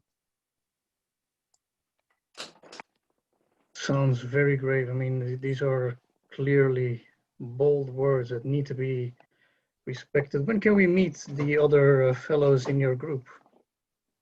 Oh, you probably won't need them unless it's necessary. For now, before I decide what needs to be done, you only have me.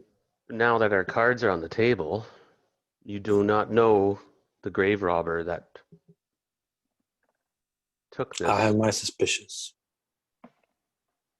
Now, like I said, no Thracian will ever be doing that, but there was a foreigner who arrived here just a month ago and who has since come and gone from the city gates roughly about maybe 4 or 5 days apart. And now that you've shown me this, I have some suspicions that he may be somehow involved, but unfortunately, I have nothing more, but I can give you his name. His name is Agro, with double G. And I can give you the number of the street and the house where he goes to when he's in town. And he gives you a street address, basically. And this was the actual grave robber? Like I said, so far we did not know that there was a grave robbery. Now that you show me this, I can think of all the other people who might be involved, that he has something to do with it.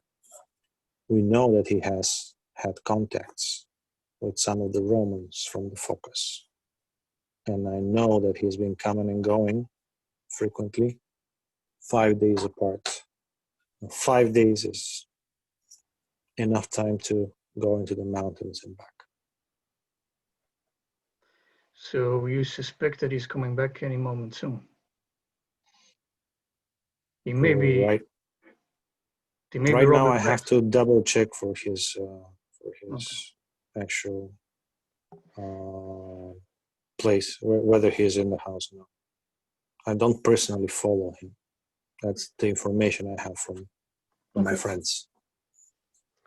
Where can we find you if we need to I contact? will stay with you for now. Ah. I still have to work out the details. So that is why I'll stay with you. In your view and your knowledge of these items that you say are cursed and bring a curse with them, The nature. What is the legend? You must know more about this. There must be a story. Or is it just a matter of revenge on a Of course there is desecrated a tomb? story. Now, what about that wine he offered? Drink. Drink, by all means, drink. We're all Romans here. Sit down and let's have a fun chat. Let's forget about the armor. Let's forget about this cursed stuff for now, and let's just get to know each other. We're going to be spending a lot of time in each other's company, so have a drink first, and then. Patrician has a very charming style, but don't forget your manners. He looks at you again and says, listen, sorry, what's your name? Decanus will do for you. Listen, Decanus, I heard about your ways. There's already quite a lot of rumors going around this castle. And I understand what kind of a man you are. I've also been such a man. So let's for now just respect each other, right? No shouting as like shouting to your slaves, okay? You Thracians have quite a reputation. And by the look of you, you might well live up to the reputation. Maybe the time will come that we can test that reputation, but now we seem to be friends, so let's keep it as that for now.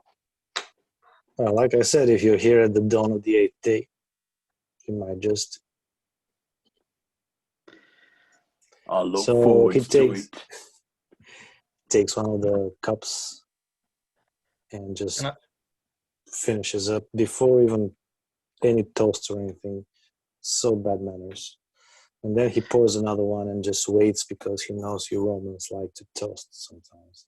Yes, He absolutely. didn't want to wait for that, obviously.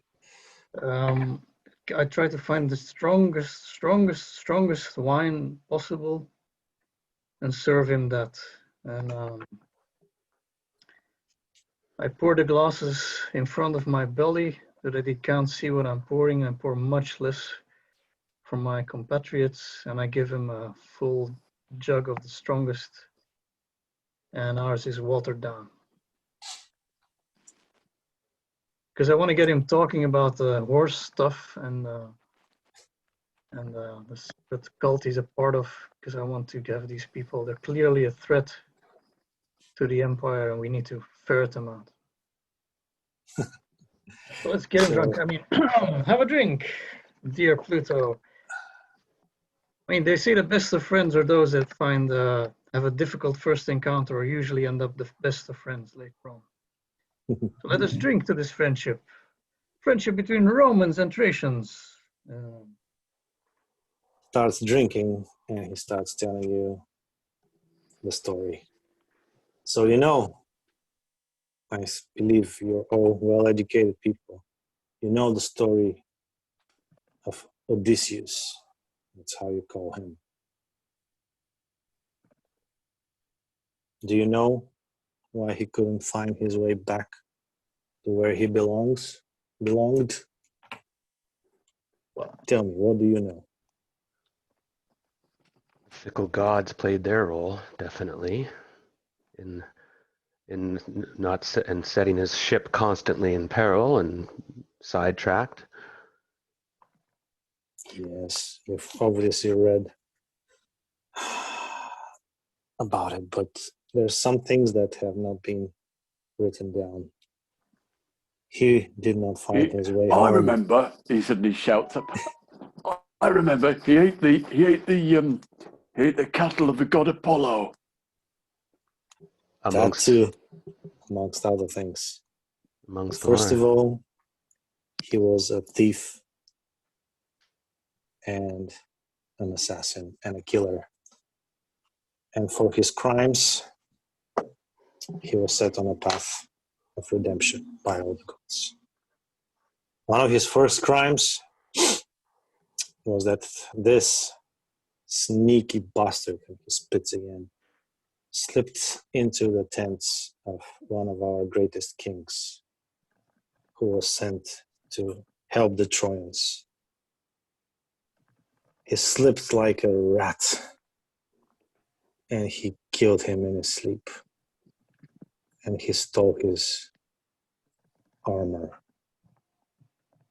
Armor made of gold, armor only meant for gods. Armor that was to protect our king and win the war for Troy. But he and his friends sneaked like maggots, did this hideous crime to kill someone in his sleep. You imagine that? Only Greeks and Romans work with such assassins. And then he kept it from himself. And that is why, of course, first the waves tried to crash his ship into Thracian lands, so that this armor can finally find its restful place in our holy mountains. It did not do it. He managed to escape again and again by the gods. But by the end, some of our unspoken heroes managed to finally find this armor and the body of our king and bury it into our holy mountain, right here in the Azteca mountain. And this is where he still lives up to this day, our undead holy king. Now I see these braces and greaves from his armor on your table. That means that we're all cursed. The undead king may soon be free from his prison and may come to rule about the earth and punish everyone for all their crimes. That would include any Greek or Romans or whoever is not Thracian on his path of righteousness. So yeah, that's all I know about this armor. He pours himself another glass and he kind of smiles towards all of you in a kind of a smug, dirty smile. Aeolus is impressed by his moxie and his confidence, and he kind of grins at him a bit, and that is an interesting tale.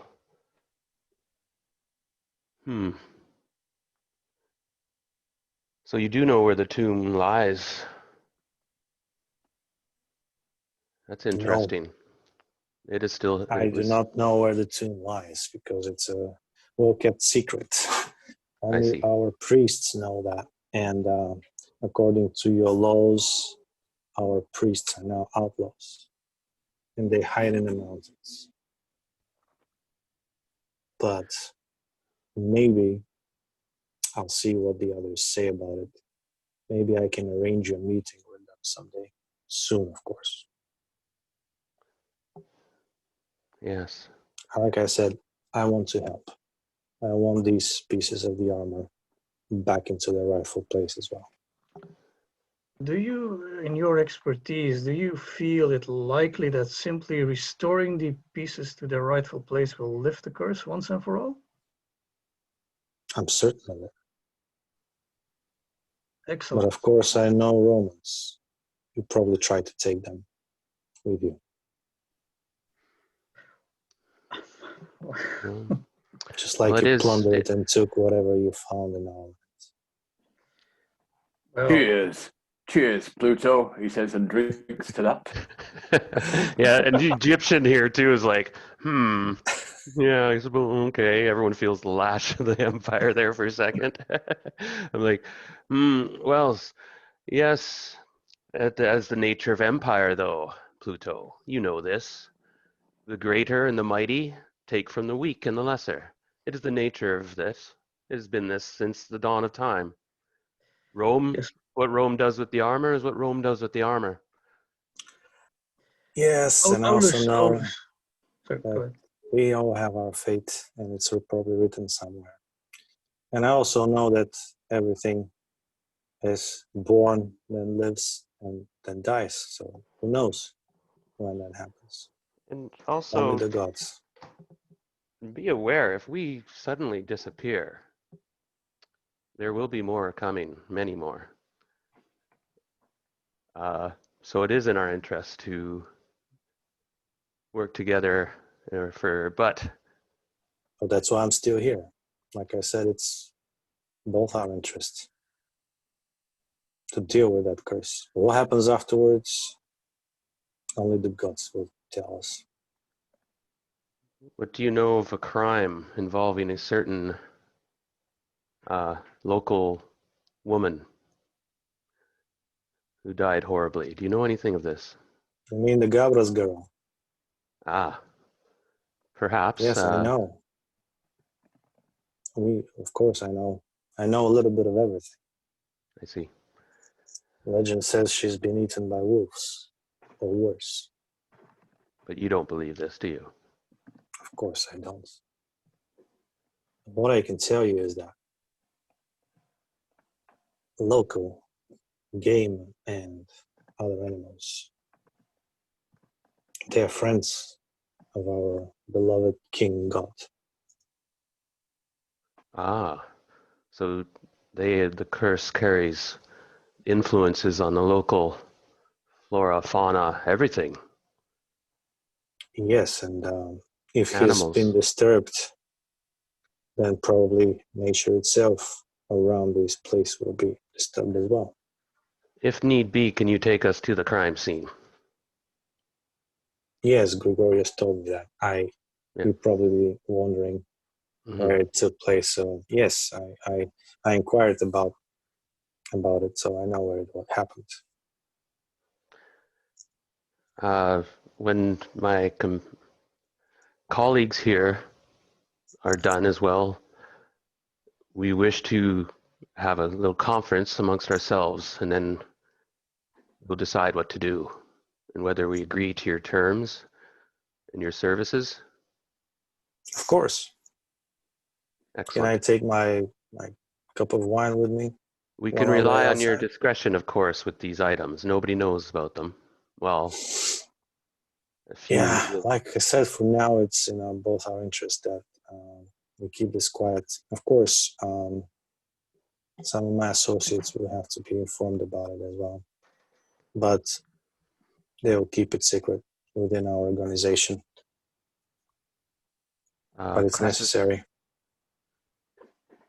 excellent. Crassus, Tullius, or Gaius Bedeca? Anything else to add? Any questions?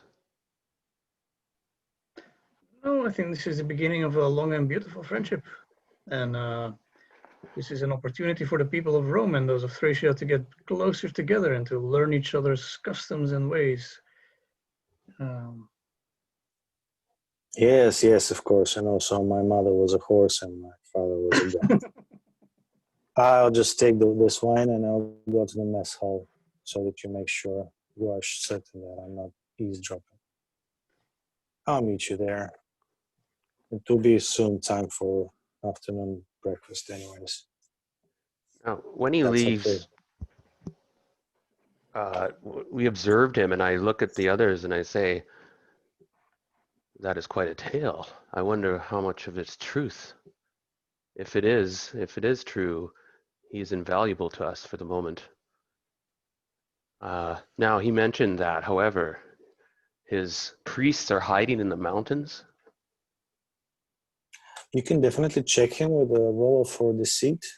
It's under the social skills.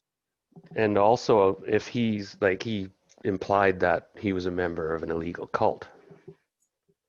Well, he admitted that he was a member of an illegal cult.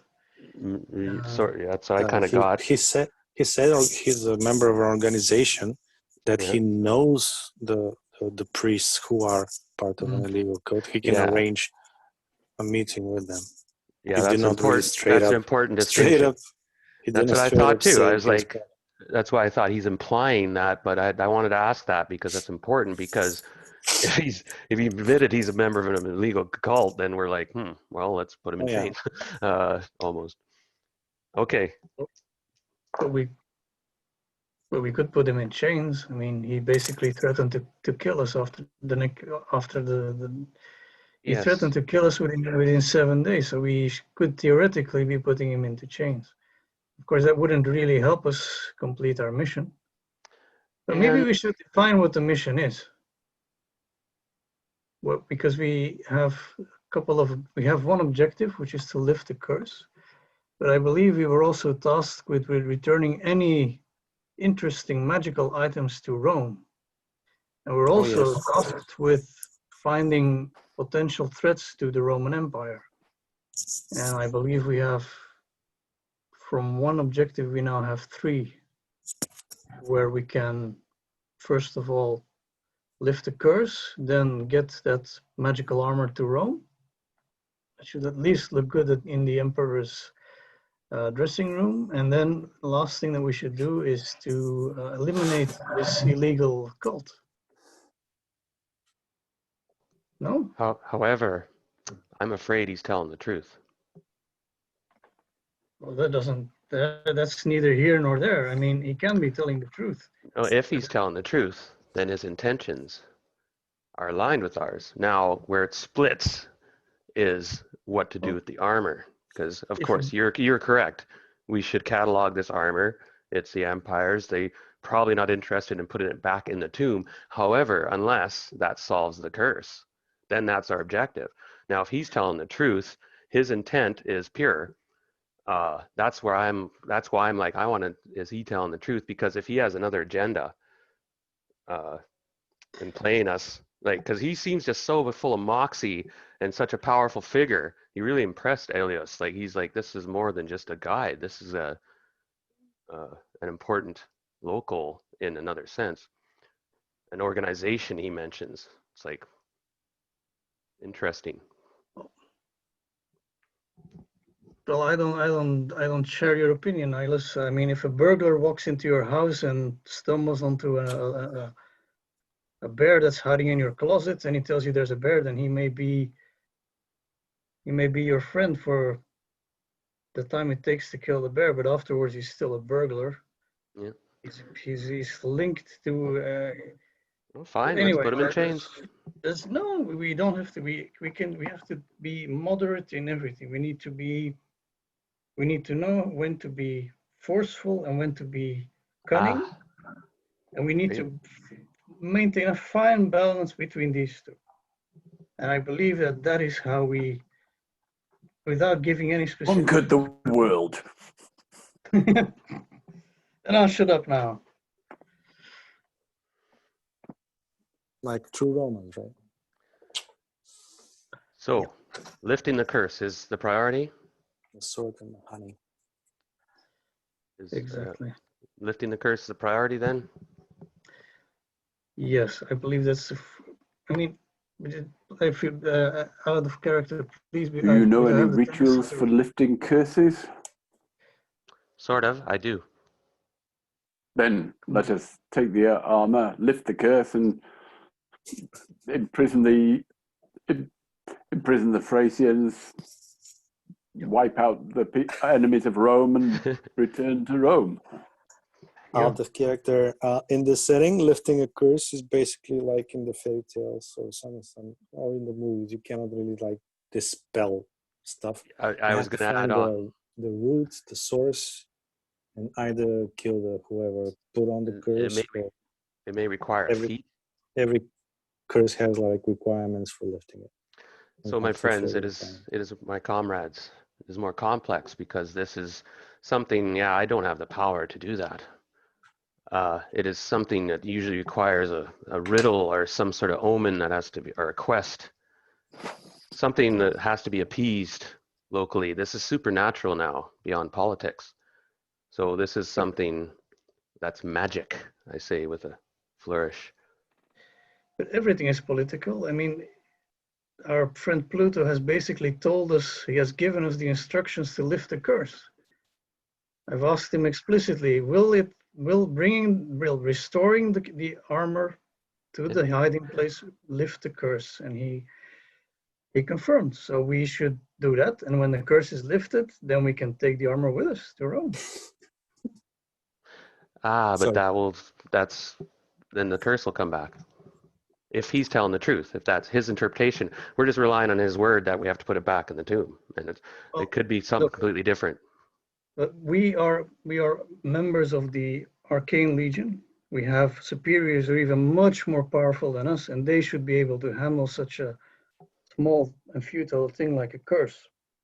I mean, we will pass on the armor to our superiors who will examine it. I mean, these are the archmages and archpriests of the empire. They will know what to do with it. They will know how to exploit it for the empire's glory. The curse won't pass to us. We simply need to deliver it to people who can lift it. I mean, I know for sure that the head of the order of mages, he simply has to snap his finger and the curse is lifted. For now, This is our opportunity to show them that we can do it ourselves and rise through the ranks. Aeolus just shakes his head, and it's not how it works, I'm afraid. This is a regional problem. We are far from Rome. It doesn't, if we, even the most powerful necromancers and theologians snapping their fingers won't get rid of this curse.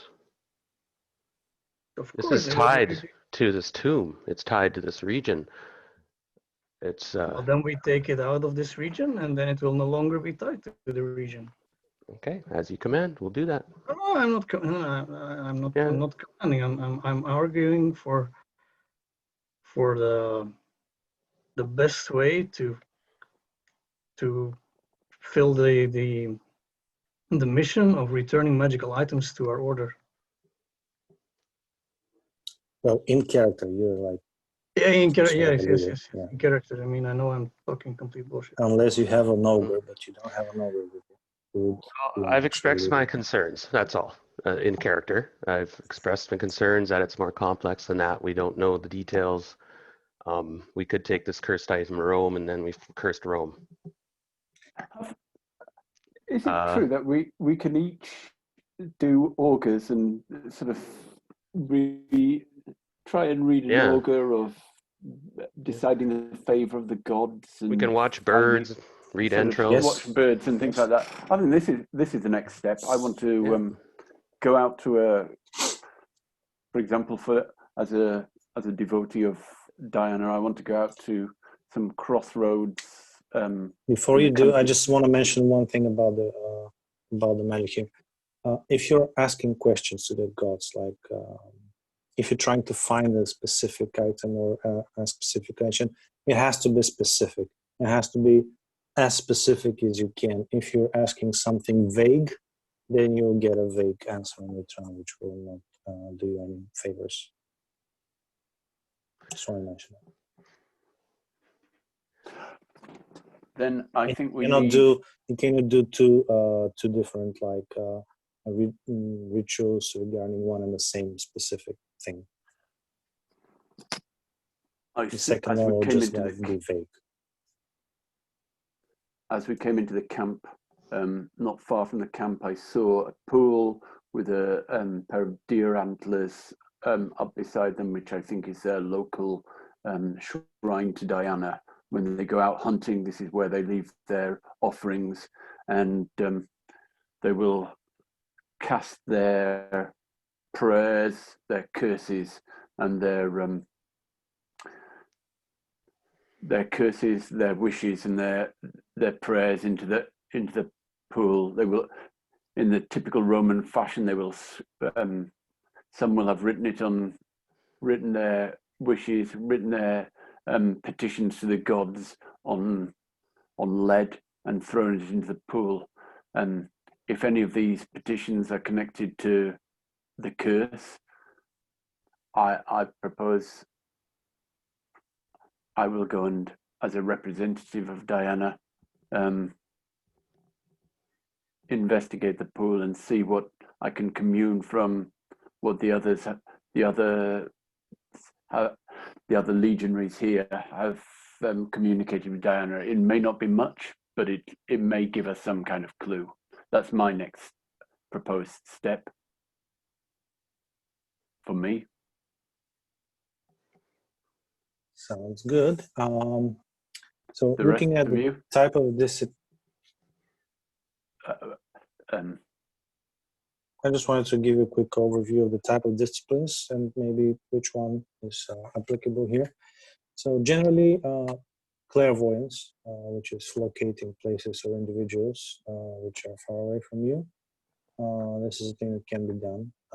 And of course, you have something specific in you, something taken away from a tomb. Of course, it doesn't pinpoint you on a compass somewhere. It doesn't like give you a mark on a map, but it gives you like a vision of the place. So basically, where you can recognize when you come to it. Precognition and retrocognition, basically predicting the future and knowing the past. They are best performed when you do them on a specific same place. Where you, for example, you want to know what happened here, but like a few days ago. You want to know what will happen in the future with yourself, something like that. Of course, the precognition predicting the future is, of course, always kind of vague because also the future is not really written yet. Some things may change it.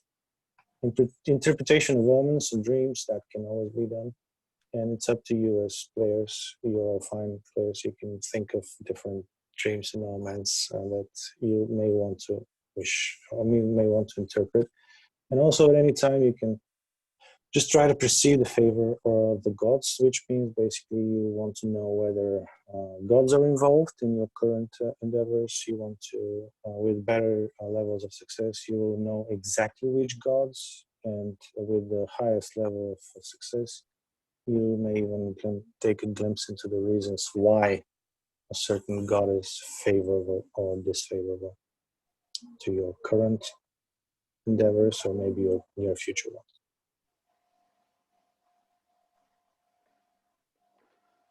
And we, if I understood you correctly, totally, we don't really need we can do it without a skill. We can use the basic score of.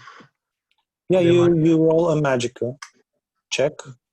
If you fail, basically all of these disciplines, they require a certain piety to pay as a cost, like spell points.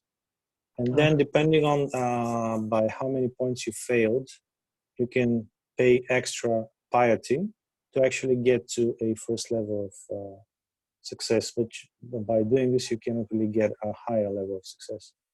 Like only with a good roll, you can get the higher level of successes. But everyone with enough piety can basically pay this piety to get at least first level of success.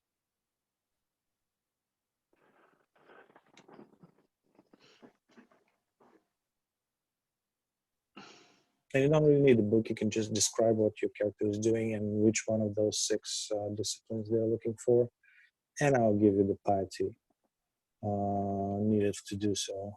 And you can do your check and see if it's successful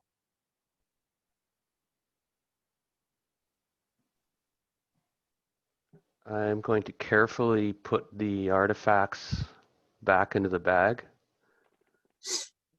And I was wondering if I can get I was going to ask the Legatus if he could get a box large enough that would be lined with lead. He definitely can arrange that for you. That Doesn't would have be, one laying around, of course, but by tomorrow morning he'll be able to give you yeah, a nice box. and it has to be able to hold that bag. Yeah, he understands why I need that. Okay. Generally now it's early afternoon, like I said, it's almost gonna be late afternoon. So I'm also going to request either an animal, I think probably a chicken for sacrifice. I'm going to do an augury on the chicken, read its entrails. of course they have that. And I'm going to use, there's a spell here, or not a spell, I meant well, it says, yeah, ritual. That's Which what I'll one are be, you looking at? just had it here. Okay, it's called Heraspin. Herspanica. Okay. And so Oh, you want to check the favor of the gods? generally, just see like if the gods themselves are pissy about this whole thing, this situation here. I'm going to be try to be specific though about this region. Like the gods, have they turned their back, or are they still, their grace still come upon this place, sort of thing? Are the people pious and so on? But So wait a second. You want to perform favor of the gods. yes, and Gaius kind of mentioned that he also wants to check the nearby sanctuary. So maybe he wants to perform a ritual as well. So I just want to go back to Gaius. Gaius, what kind of a ritual from the ones I mentioned? My Mm. first thing is not even a ritual. Well, I'm casting a. I'm not sure that this is covered by any of the rituals in this. It's just I will be investigating Diana's as I understand it in Roman times, and this is sort of archaeological. People threw prayers and curses and things like that into holy wells and things like through their concerns, like their prayers and their curses on other people, into holy wells, and they'd often written on little sheets of lead or something like that what they wanted and threw it to their holy spirit of the well or the shrine. He's going to the shrine of Diana and sort of offering it something, but then also looking through the prayers that have been offered there and reading through them, and just to see what people, he's being an archaeologist, he's just reading to see what the concerns of people are and see if there are any of them connected to this curse, and or if he can come across any. It's an investigation, see if he can come across any connection to what's going on. He's not direct, except for offering something to Diana and trying to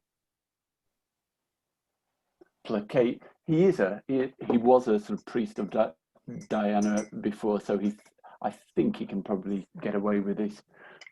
Try not to offend Diana by sifting through her shrine for clues. Yeah, that's awesome.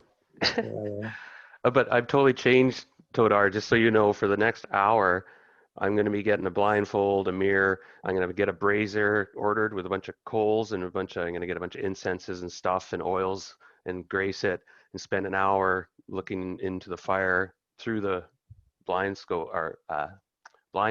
It's a powerful one. It's 12 pietis. So it's going to gobble up most of my juice. Are you good in Magicka? Yeah.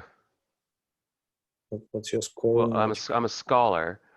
Oh wait, what is it? But scholar is good in science, not in magic. Oh yeah, I got 10. Is that how many points I have then? I thought it was pietis. That one. No, these are just like spell points that you spend for different rituals, but actually to make the check, you do a check of magic. Yeah. Okay. So yeah, it's 10, and I have forbidden cults +1. So that I'm not sure if I can tie that in. That's usually if you specifically want to find information about forbidden cults, I'll give you that one for the ritual. And I'll that's what I'll do for the hour though. Then I'll get the fire all prepared and mumble and get the mantras going and blindfold and see if I see, and then I'll see a vision apparently of various degree and perception. It might just be total madness and chaos, or you know what I mean. But I guess you're supposed to give me a vision. I see. Yeah. Okay. Cool. So if we're doing this, and Crassus would take control of when we go out to the body. Crassus can be the one who's responsible for maybe the augury about divination into the past to find out what exactly happened to the body. Good. We're not heading there yet. Let me see. Alice will spend the next hour doing his very complex ritual. An hour, I think, will give you enough time, Gaius, to go out and search for an Diana place of worship, and that would mean that within the next hour, what would Crassus be doing? I think are there usually I really don't know. Are there priests attached to the Legion? Like there is like a small sanctuary, and that's of course for Mars. Yes. But if you're looking for a bigger temple or something like that, of course you can always go to the town nearby, which has quite a lot of temples. Major one is Apollo, but you can probably find temples or smaller places of worship to any of the Greco-Roman gods, especially the ones who are more revered in Greece. Yeah, I would be looking for Mercurius, but I only have an hour because, and then I think. Well, the Casta is quite nearby the town. I mean, basically, it's maybe 10 minutes walking. Oh, okay, cool. Then I will hurry to the. I look for a temple of Mercurius. Yeah, this is a trade center, so they definitely have a place to worship Mercury. Right, because he's my patron god of the diplomats, if I read it correctly. And I want to ask a very simple question. I don't know. Maybe I can sacrifice a rooster, and I don't know if I can have to do the ritual myself, or I can just sacrifice a rooster and ask the priest to perform the divination.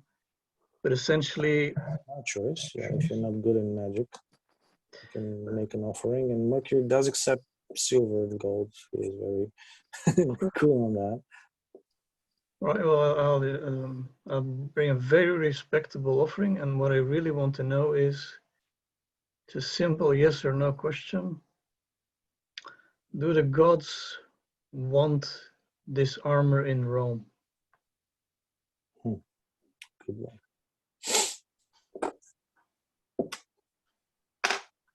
All right. I'll need some time to think about what exact actions we're going to need for Caius' idea. The other two are more or less in the book.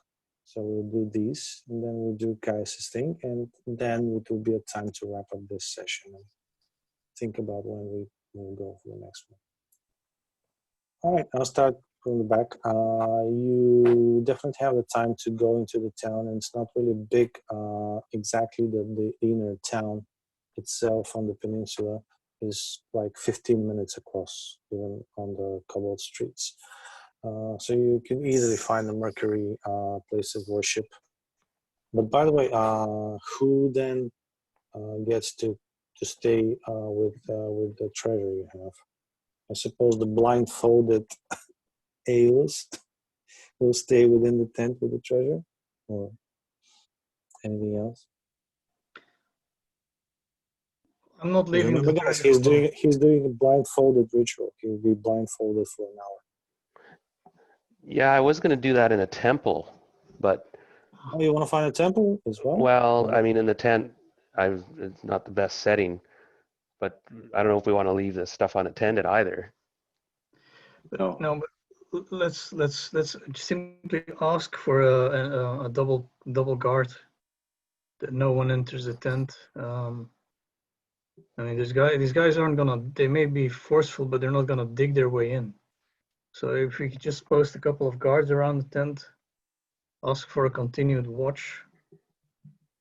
Yeah, it's in a Roman camp, not a sort of town, or not in a native town. Yeah, this is like a small military town, basically. Sometimes a whole legion will be inside. In this case, the castle is not that big, but maybe half a legion worth of people are around here, and they're all loyal to Rome. All right. All right, so you are going to find a temple to do your ritual. You're also going to a temple. That's great. I mean, that's awesome. I mean, if you're not an ogre yourself, be the best way to do it. So over to Mercurius temple. You will give them a sufficient amount of silver that you carry on yourself, and they would want to check whether the gods would fancy this going back to Rome, right? Yep. So they start preparing the ritual. This is basically a quick question for them. This is favor of the gods, so that won't take an hour or so. But of course, it's a temple. They have to showcase everything and make it look so special. So that would take maybe half an hour additional time for preparing. But since you are of your office, they won't bother you wait for so long. Ooh. I rolled like a king for this. So, would the Roman gods want this in Rome? You said. Yes. The answer is yes. You're only supposed to be getting a yes or no. But what I should give you something else because I rolled a very, very good degree of success. Maybe Maybe some of the priests, as they're performing the ritual, some of the priests, as they're burning incense on top of one of the on a dais, what's it called? As they're performing the ritual, someone spills all that burning incense with the boiling water, and it kind of burns his hand, and you can almost see that half his skin almost falls off, and he cries in pain. But they quickly give him some stuff that quickly makes him unconscious and bring him over to the back of the room. And the main priest looks at you and says, "Well, you have your answer, but what I saw is that it will come at a cost. You should be prepared. Now go and may Mercury be with you." He's kind of sensing that there's some sort of a curse around you. Thank you. Thank you very much. And I throw some more coins in the coin receptacle. Wait. Cool. I'm still thinking about Diana. So before Diana, we'll do the speculum from Eus. Eus, so what kind of a temple are you looking for? Let's see if the Jupiter. town has anything specific. Jupiter. The prime one? No, the biggie. Not really. Now, Apollo is big here. Yeah, Apollo is a good one. Sure. Apollo, right? Yeah, and he's a messenger god, sort of, in one way too. Now, Apollo has a great temple here. Okay.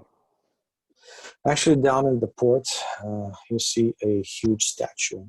It's about 13, 14 meters tall, and it's made out of gold, or at least what it seems from Impressive. from So that's and it that's shines apt. and gleams. Yeah, and there's it's situated on a small island just next to the port. So both the island and the peninsula are part of this huge complex. And beneath that statue, there's a huge temple for Apollo. Perfect. I head down there and introduce myself to the pontiff, the chief pontiff. Get escort and get his assistance in having a brazier set up with the best coal he could find, and then also have some olive trees, incense put in it and such like that. If he has any myrrh or frankincense or anything like that, I would use that as well. And then I'll get the blindfold made from silk. If you supply a little gold, he will bring out. Oh, of course. Yes, of course. Oh, I bring a gift for Apollo. Now, I don't know what we've been given or resources we have, but I would give a generous gift in I'm the, keeping in, I'm keeping it here since it's just a one shot, basically. yeah, So no okay. worries So about that. So I could, far, you have money so and I give him resources. a generous donation. Let's just keep it simple then. Mhm. Here, and it's generous, like, so he'll probably be cooperative, I'm assuming. I'm very respectful. I require all these things though, and I have an assistant there who will help me make sure the fires don't smoke and are kept perfect while I'm staring into this blindfold. And I can't be disturbed for an hour, sort of thing.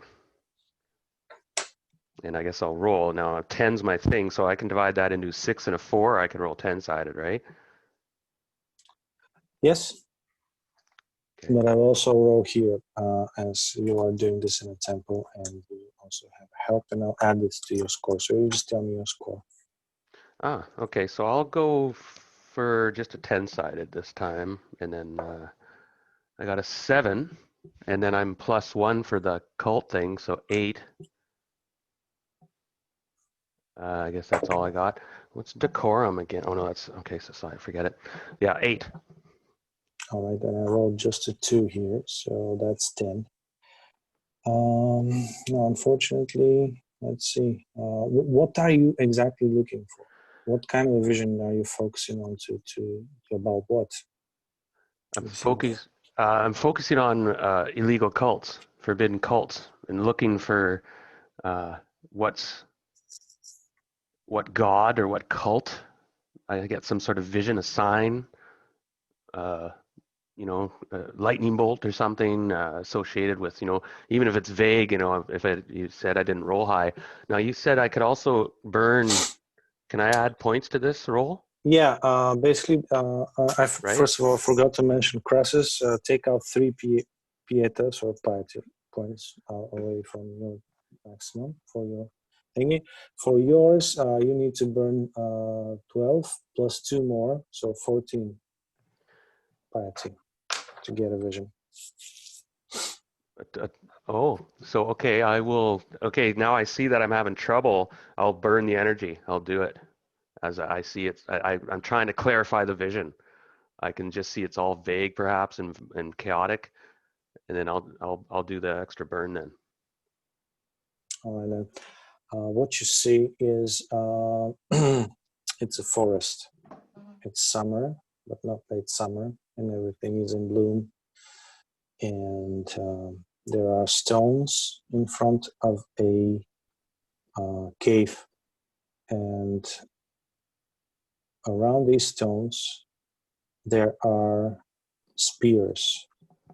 Those spears are put into the ground at a slight angle, and around some of them you see the bones of animals, and a deer comes out of the woods.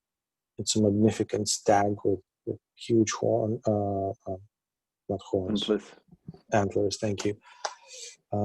He walks directly towards the cave.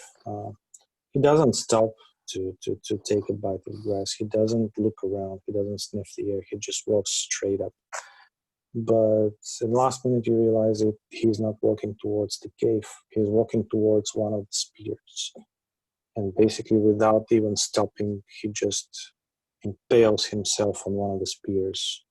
Blood starts pouring all over him, but he doesn't really shout and like weep or like even flinch. He just waits for all the blood to come out, and he just collapses on top of the spear and dies. Yes, there's a angry spirit at work here. Now, out of character, for a first level of success, that's all I can give you because you're supposed to be just getting a vision. But maybe later on, of course, if you ask the right questions, you'll probably get a bigger idea, a bigger picture, and that vision will help you. But Well, the right animal. now, it's okay for that to mean nothing. Yeah, But you can that's ask about awesome. it. Very, very interesting vision, Todar. So I'll thank the pontific, and I'll thank him profusely again, and say that if I'll ask perhaps in the future if I could use the facilities again, if I need be, I'd be grateful and so on, and go back to the meet up with the others until I guess we're gonna probably debrief each other on what's happened so far. Of course. And now over to Chaos, Gaius. You do find, of course, it's... Shall I describe what he does, or shall we just go on to the results? Sorry? Shall I describe roughly what he does, or he'd prepare roughly, or as he'd as much as you like, yeah. He's as a priest of Diana in the past, he has a mask with three sort of forms on it. One a silvery moon, the other a woman, and the other black, showing part of Diana's representation of the underworld. And he straps some he straps some antlers to his head, and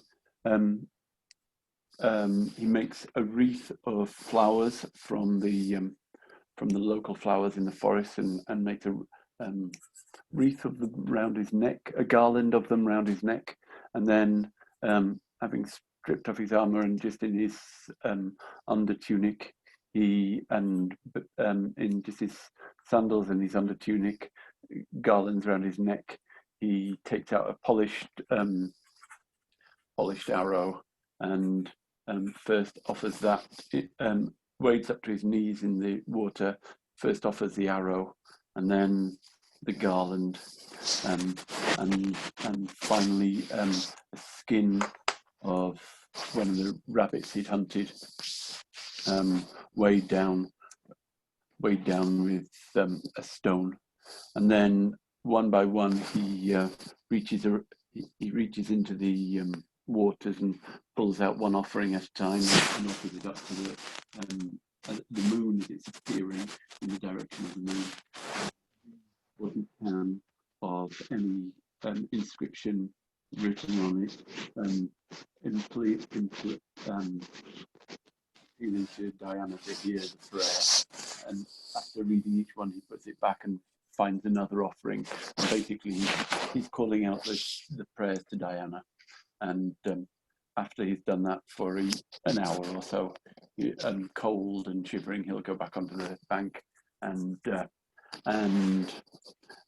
finish his ritual as a sort of priest of Diana, and make his way back to his tent to warm up with some wine and warm food. But he'll be considering all the prayers he's read and see if any of them have any connection to the mission that he's on. Well, of course, you for an hour checking out all these prayers, you will find a routine. Basically, all the old ones are just your general wishing for a good hunt. I think she's got some kind of link with fertility, so most of them will probably be about babies and things like that. Yeah, but yeah, babies and also, hunting yes, missions and good things like that. hunts, stuff like that. But the late ones will be kind of numerous. Like basically, you will see a exponentially increased amount of prayers, and many of them will be about. First of all, being hard to find any sort of game around the woods, any sort of prey. Then you'll see some about even the birds singing disappearing from the woods, and like this is a bad omen. But not only this, of course, also all the wolves in the area will be hard to find, and you'll see an increased rate of all those prayers for having babies, as if perhaps maybe it's become a little bit harder to conceive. But those two things, harder to conceive in the past, and animals kind of being harder to find in the wild. As he reads those prayers, I guess he'll be thinking of whether he's noticed less bird song in the area as they pass through and things like that. He's a hunter, so it's something he might have noticed already. Yep, this will be confirmed by your own senses. Shall I roll a... Less tracks. shall I just take You it? don't need to actually roll. Yeah. You would roll de natura basically, but now with the knowledge of all these tablets, you will suddenly realize that you have indeed heard less birds singing, you have seen less tracks of animals, and other tracks they find in the form of feces and stuff they've eaten and chewed and cracked. Less than I'd expect in this kind of area. Yep. Given that this mountain is more like rolling hills. It's no higher than 1,000 meters at its highest. So this is a highly wooded area with lots of animals usually. Should have. Yeah. by the amount of population around and things like that. I mean, there aren't many things to hunt near Rome, but that's because of the population density. Yeah. For your character here would be like, whoa, I'm finally in my element. But yes, this is for today as game session. Thanks very much, Toto. You are Cool, most thank you. welcome, and I want Thanks to for thank running. you guys. You made it like better than I expected for the game, Yeah, I had a lot. That was cool. and you gave me a lot more ideas. But that's a bad thing because then it may not be just 3 sessions, but we'll see. If you like it, I'm open to more. But let's focus on the next session. Yes, go ahead. When is the next session? That's what I wanted to ask you about now, guys. I about can't your do availability. next Sunday, but the Sunday after. I can do every second Sunday, but not every Sunday. I didn't realize it was sort of planned for every Sunday. So It's not yet. I mean, okay. I haven't planned it yet. I wanted just to have a first session with you guys, see whether you're interested or not, and then we decide on how we go. So is everyone okay with every second Sunday? I'll have to double check everything. I hope I don't have another game. I know Royston's got a game, or was it Royston or Russell? It's happening. And I think we're both in Isle of Dread. When does Isle of Dread start? Well, he Not sort of. next week, but the week after. I knew there was alarm bell was going off. I'm like, ooh. I've made the mistake of almost double booking all my Sundays, and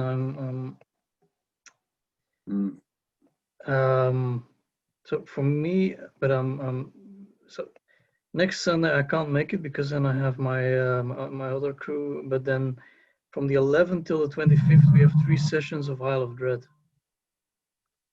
And that's every Sunday. And that's every Sunday, yeah, unfortunately. All right, scheduling is always my greatest enemy. Yeah, So, I think he's would right. really Yeah. Continue. I would really like to play again because it's there's a lot of a lot of stuff I wasn't aware of because I clearly didn't read the startup guide, but I think there's lots of intriguing mechanics at play here that I'd love to explore. Well, many of them are not even in the quick start, so I had to explain them to you, and that's why we spent some time. But I think it's natural for just Yeah. exploring a game for the first time. I'm doing this myself as well. I like I- the augury sort of. Sorry, go on, Peter. No, I was just thinking. I thought originally that it would be like a Roman Call of Cthulhu, but it's completely different. Mhm. And there are all these mechanics at play that I think are fascinating. The augury, and I'm really annoyed that I didn't go for a magical character. But anyway, and I love the playing with the other completely different Romans. So it is My really guy's cool. my guy's more Egyptian, but he's Roman citizen and loyal Roman citizen, but he's Egyptian, right? Uh, Yeah, it's kind of a metropolitan Roman Empire at the yeah. moment. Like So, people have mixed a yeah. little bit. And a lot of Except people, for the Thracians, there's a those lot of Thracians, people so- resent the empire too. I mean, there's always malcontents. Oh, you probably see now later Yeah. if we get to play again. Yes, I've included that in my vision of the Roman Empire in this game because, yeah, I mean, it's been peaceful for almost 2 centuries and a half. You know how peaceful times just sometimes, bring about bad times. And the peace And is the misleading Thracians because sort of- it's often imposed peace. You seem to forget about, how worse it was when it was constant fighting and stuff like that. And you start thinking about why don't we just, become a separate country? Well, you will see those nationalistic ideas later on, perhaps. So yeah, if we cannot think of a day now, I hope we can think of a day later and we can still communicate in chat and other ways. Is anyone open for a Wednesday instead of a Sunday? Is it an option even? A Wednesday. Yeah. In theory, I couldn't do this week, but Me neither. I just want to say that but a Wednesday. I'm might- open to any days. It just has to be around that time of day, because Mhm. right now I don't have any other games, and my work will be finished at that time, and my kid will just be put to sleep. Well, we're all in Europe except Darren, so that it'd be hardest for you, I'm guessing, this time on weekdays. That's the boogeyman that I have. Yeah. Yeah. Uh, Give up your job.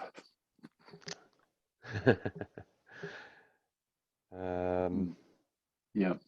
Like I said, let's Yeah. think about it. Let's not put any Yeah. pressure on our schedules. But if you like the game, I know that you will keep it in mind and try to figure out the way. Of course, if it's not possible, then it's not possible. It's not like it's going to happen for the first time. So yeah, I am try very to keen. organize a game. Yeah. I had a blast. I'm a historian of Roman history, so it's just like, oh, this is awesome playing this stuff. I was a little bit off my game because in the beginning I was very nervous and I forgot all the all the things that I had prepared. But I think with time I got rid of that nervousness. And and finding the way the game works and stuff takes a while. And we're 3 different characters. I noticed we have different views of the empire as well and how it's imposed. I saw that right away. I was like, whoa. Yeah, I mean, right now you are thinking of 3 ways to do this quest. Yeah, and once we chat together, Roman, like once we share information, there's a puzzle, like in metagaming wise, like the gods, if the gods say the armor's there, now that's misleading in a sense too, because they want the armor there, but should it be purged first? So do we lift the curse and then bring the armor back? But I'm thinking if we don't lift the curse and bring the armor back, that's trouble. or just kill the undead king. Go. That's right. Yeah, it's simple. And so you know what I mean. But anyway, metagaming. That's what I'm going to be talking about. Is like, yeah, well, the gods have spoken. They want the armor. We better not leave a big mess here, else it might end up cursing Rome or something, right? Because gods can be fickle too, right? They might. Yeah. I'm gonna have to go. But yeah. All right, great.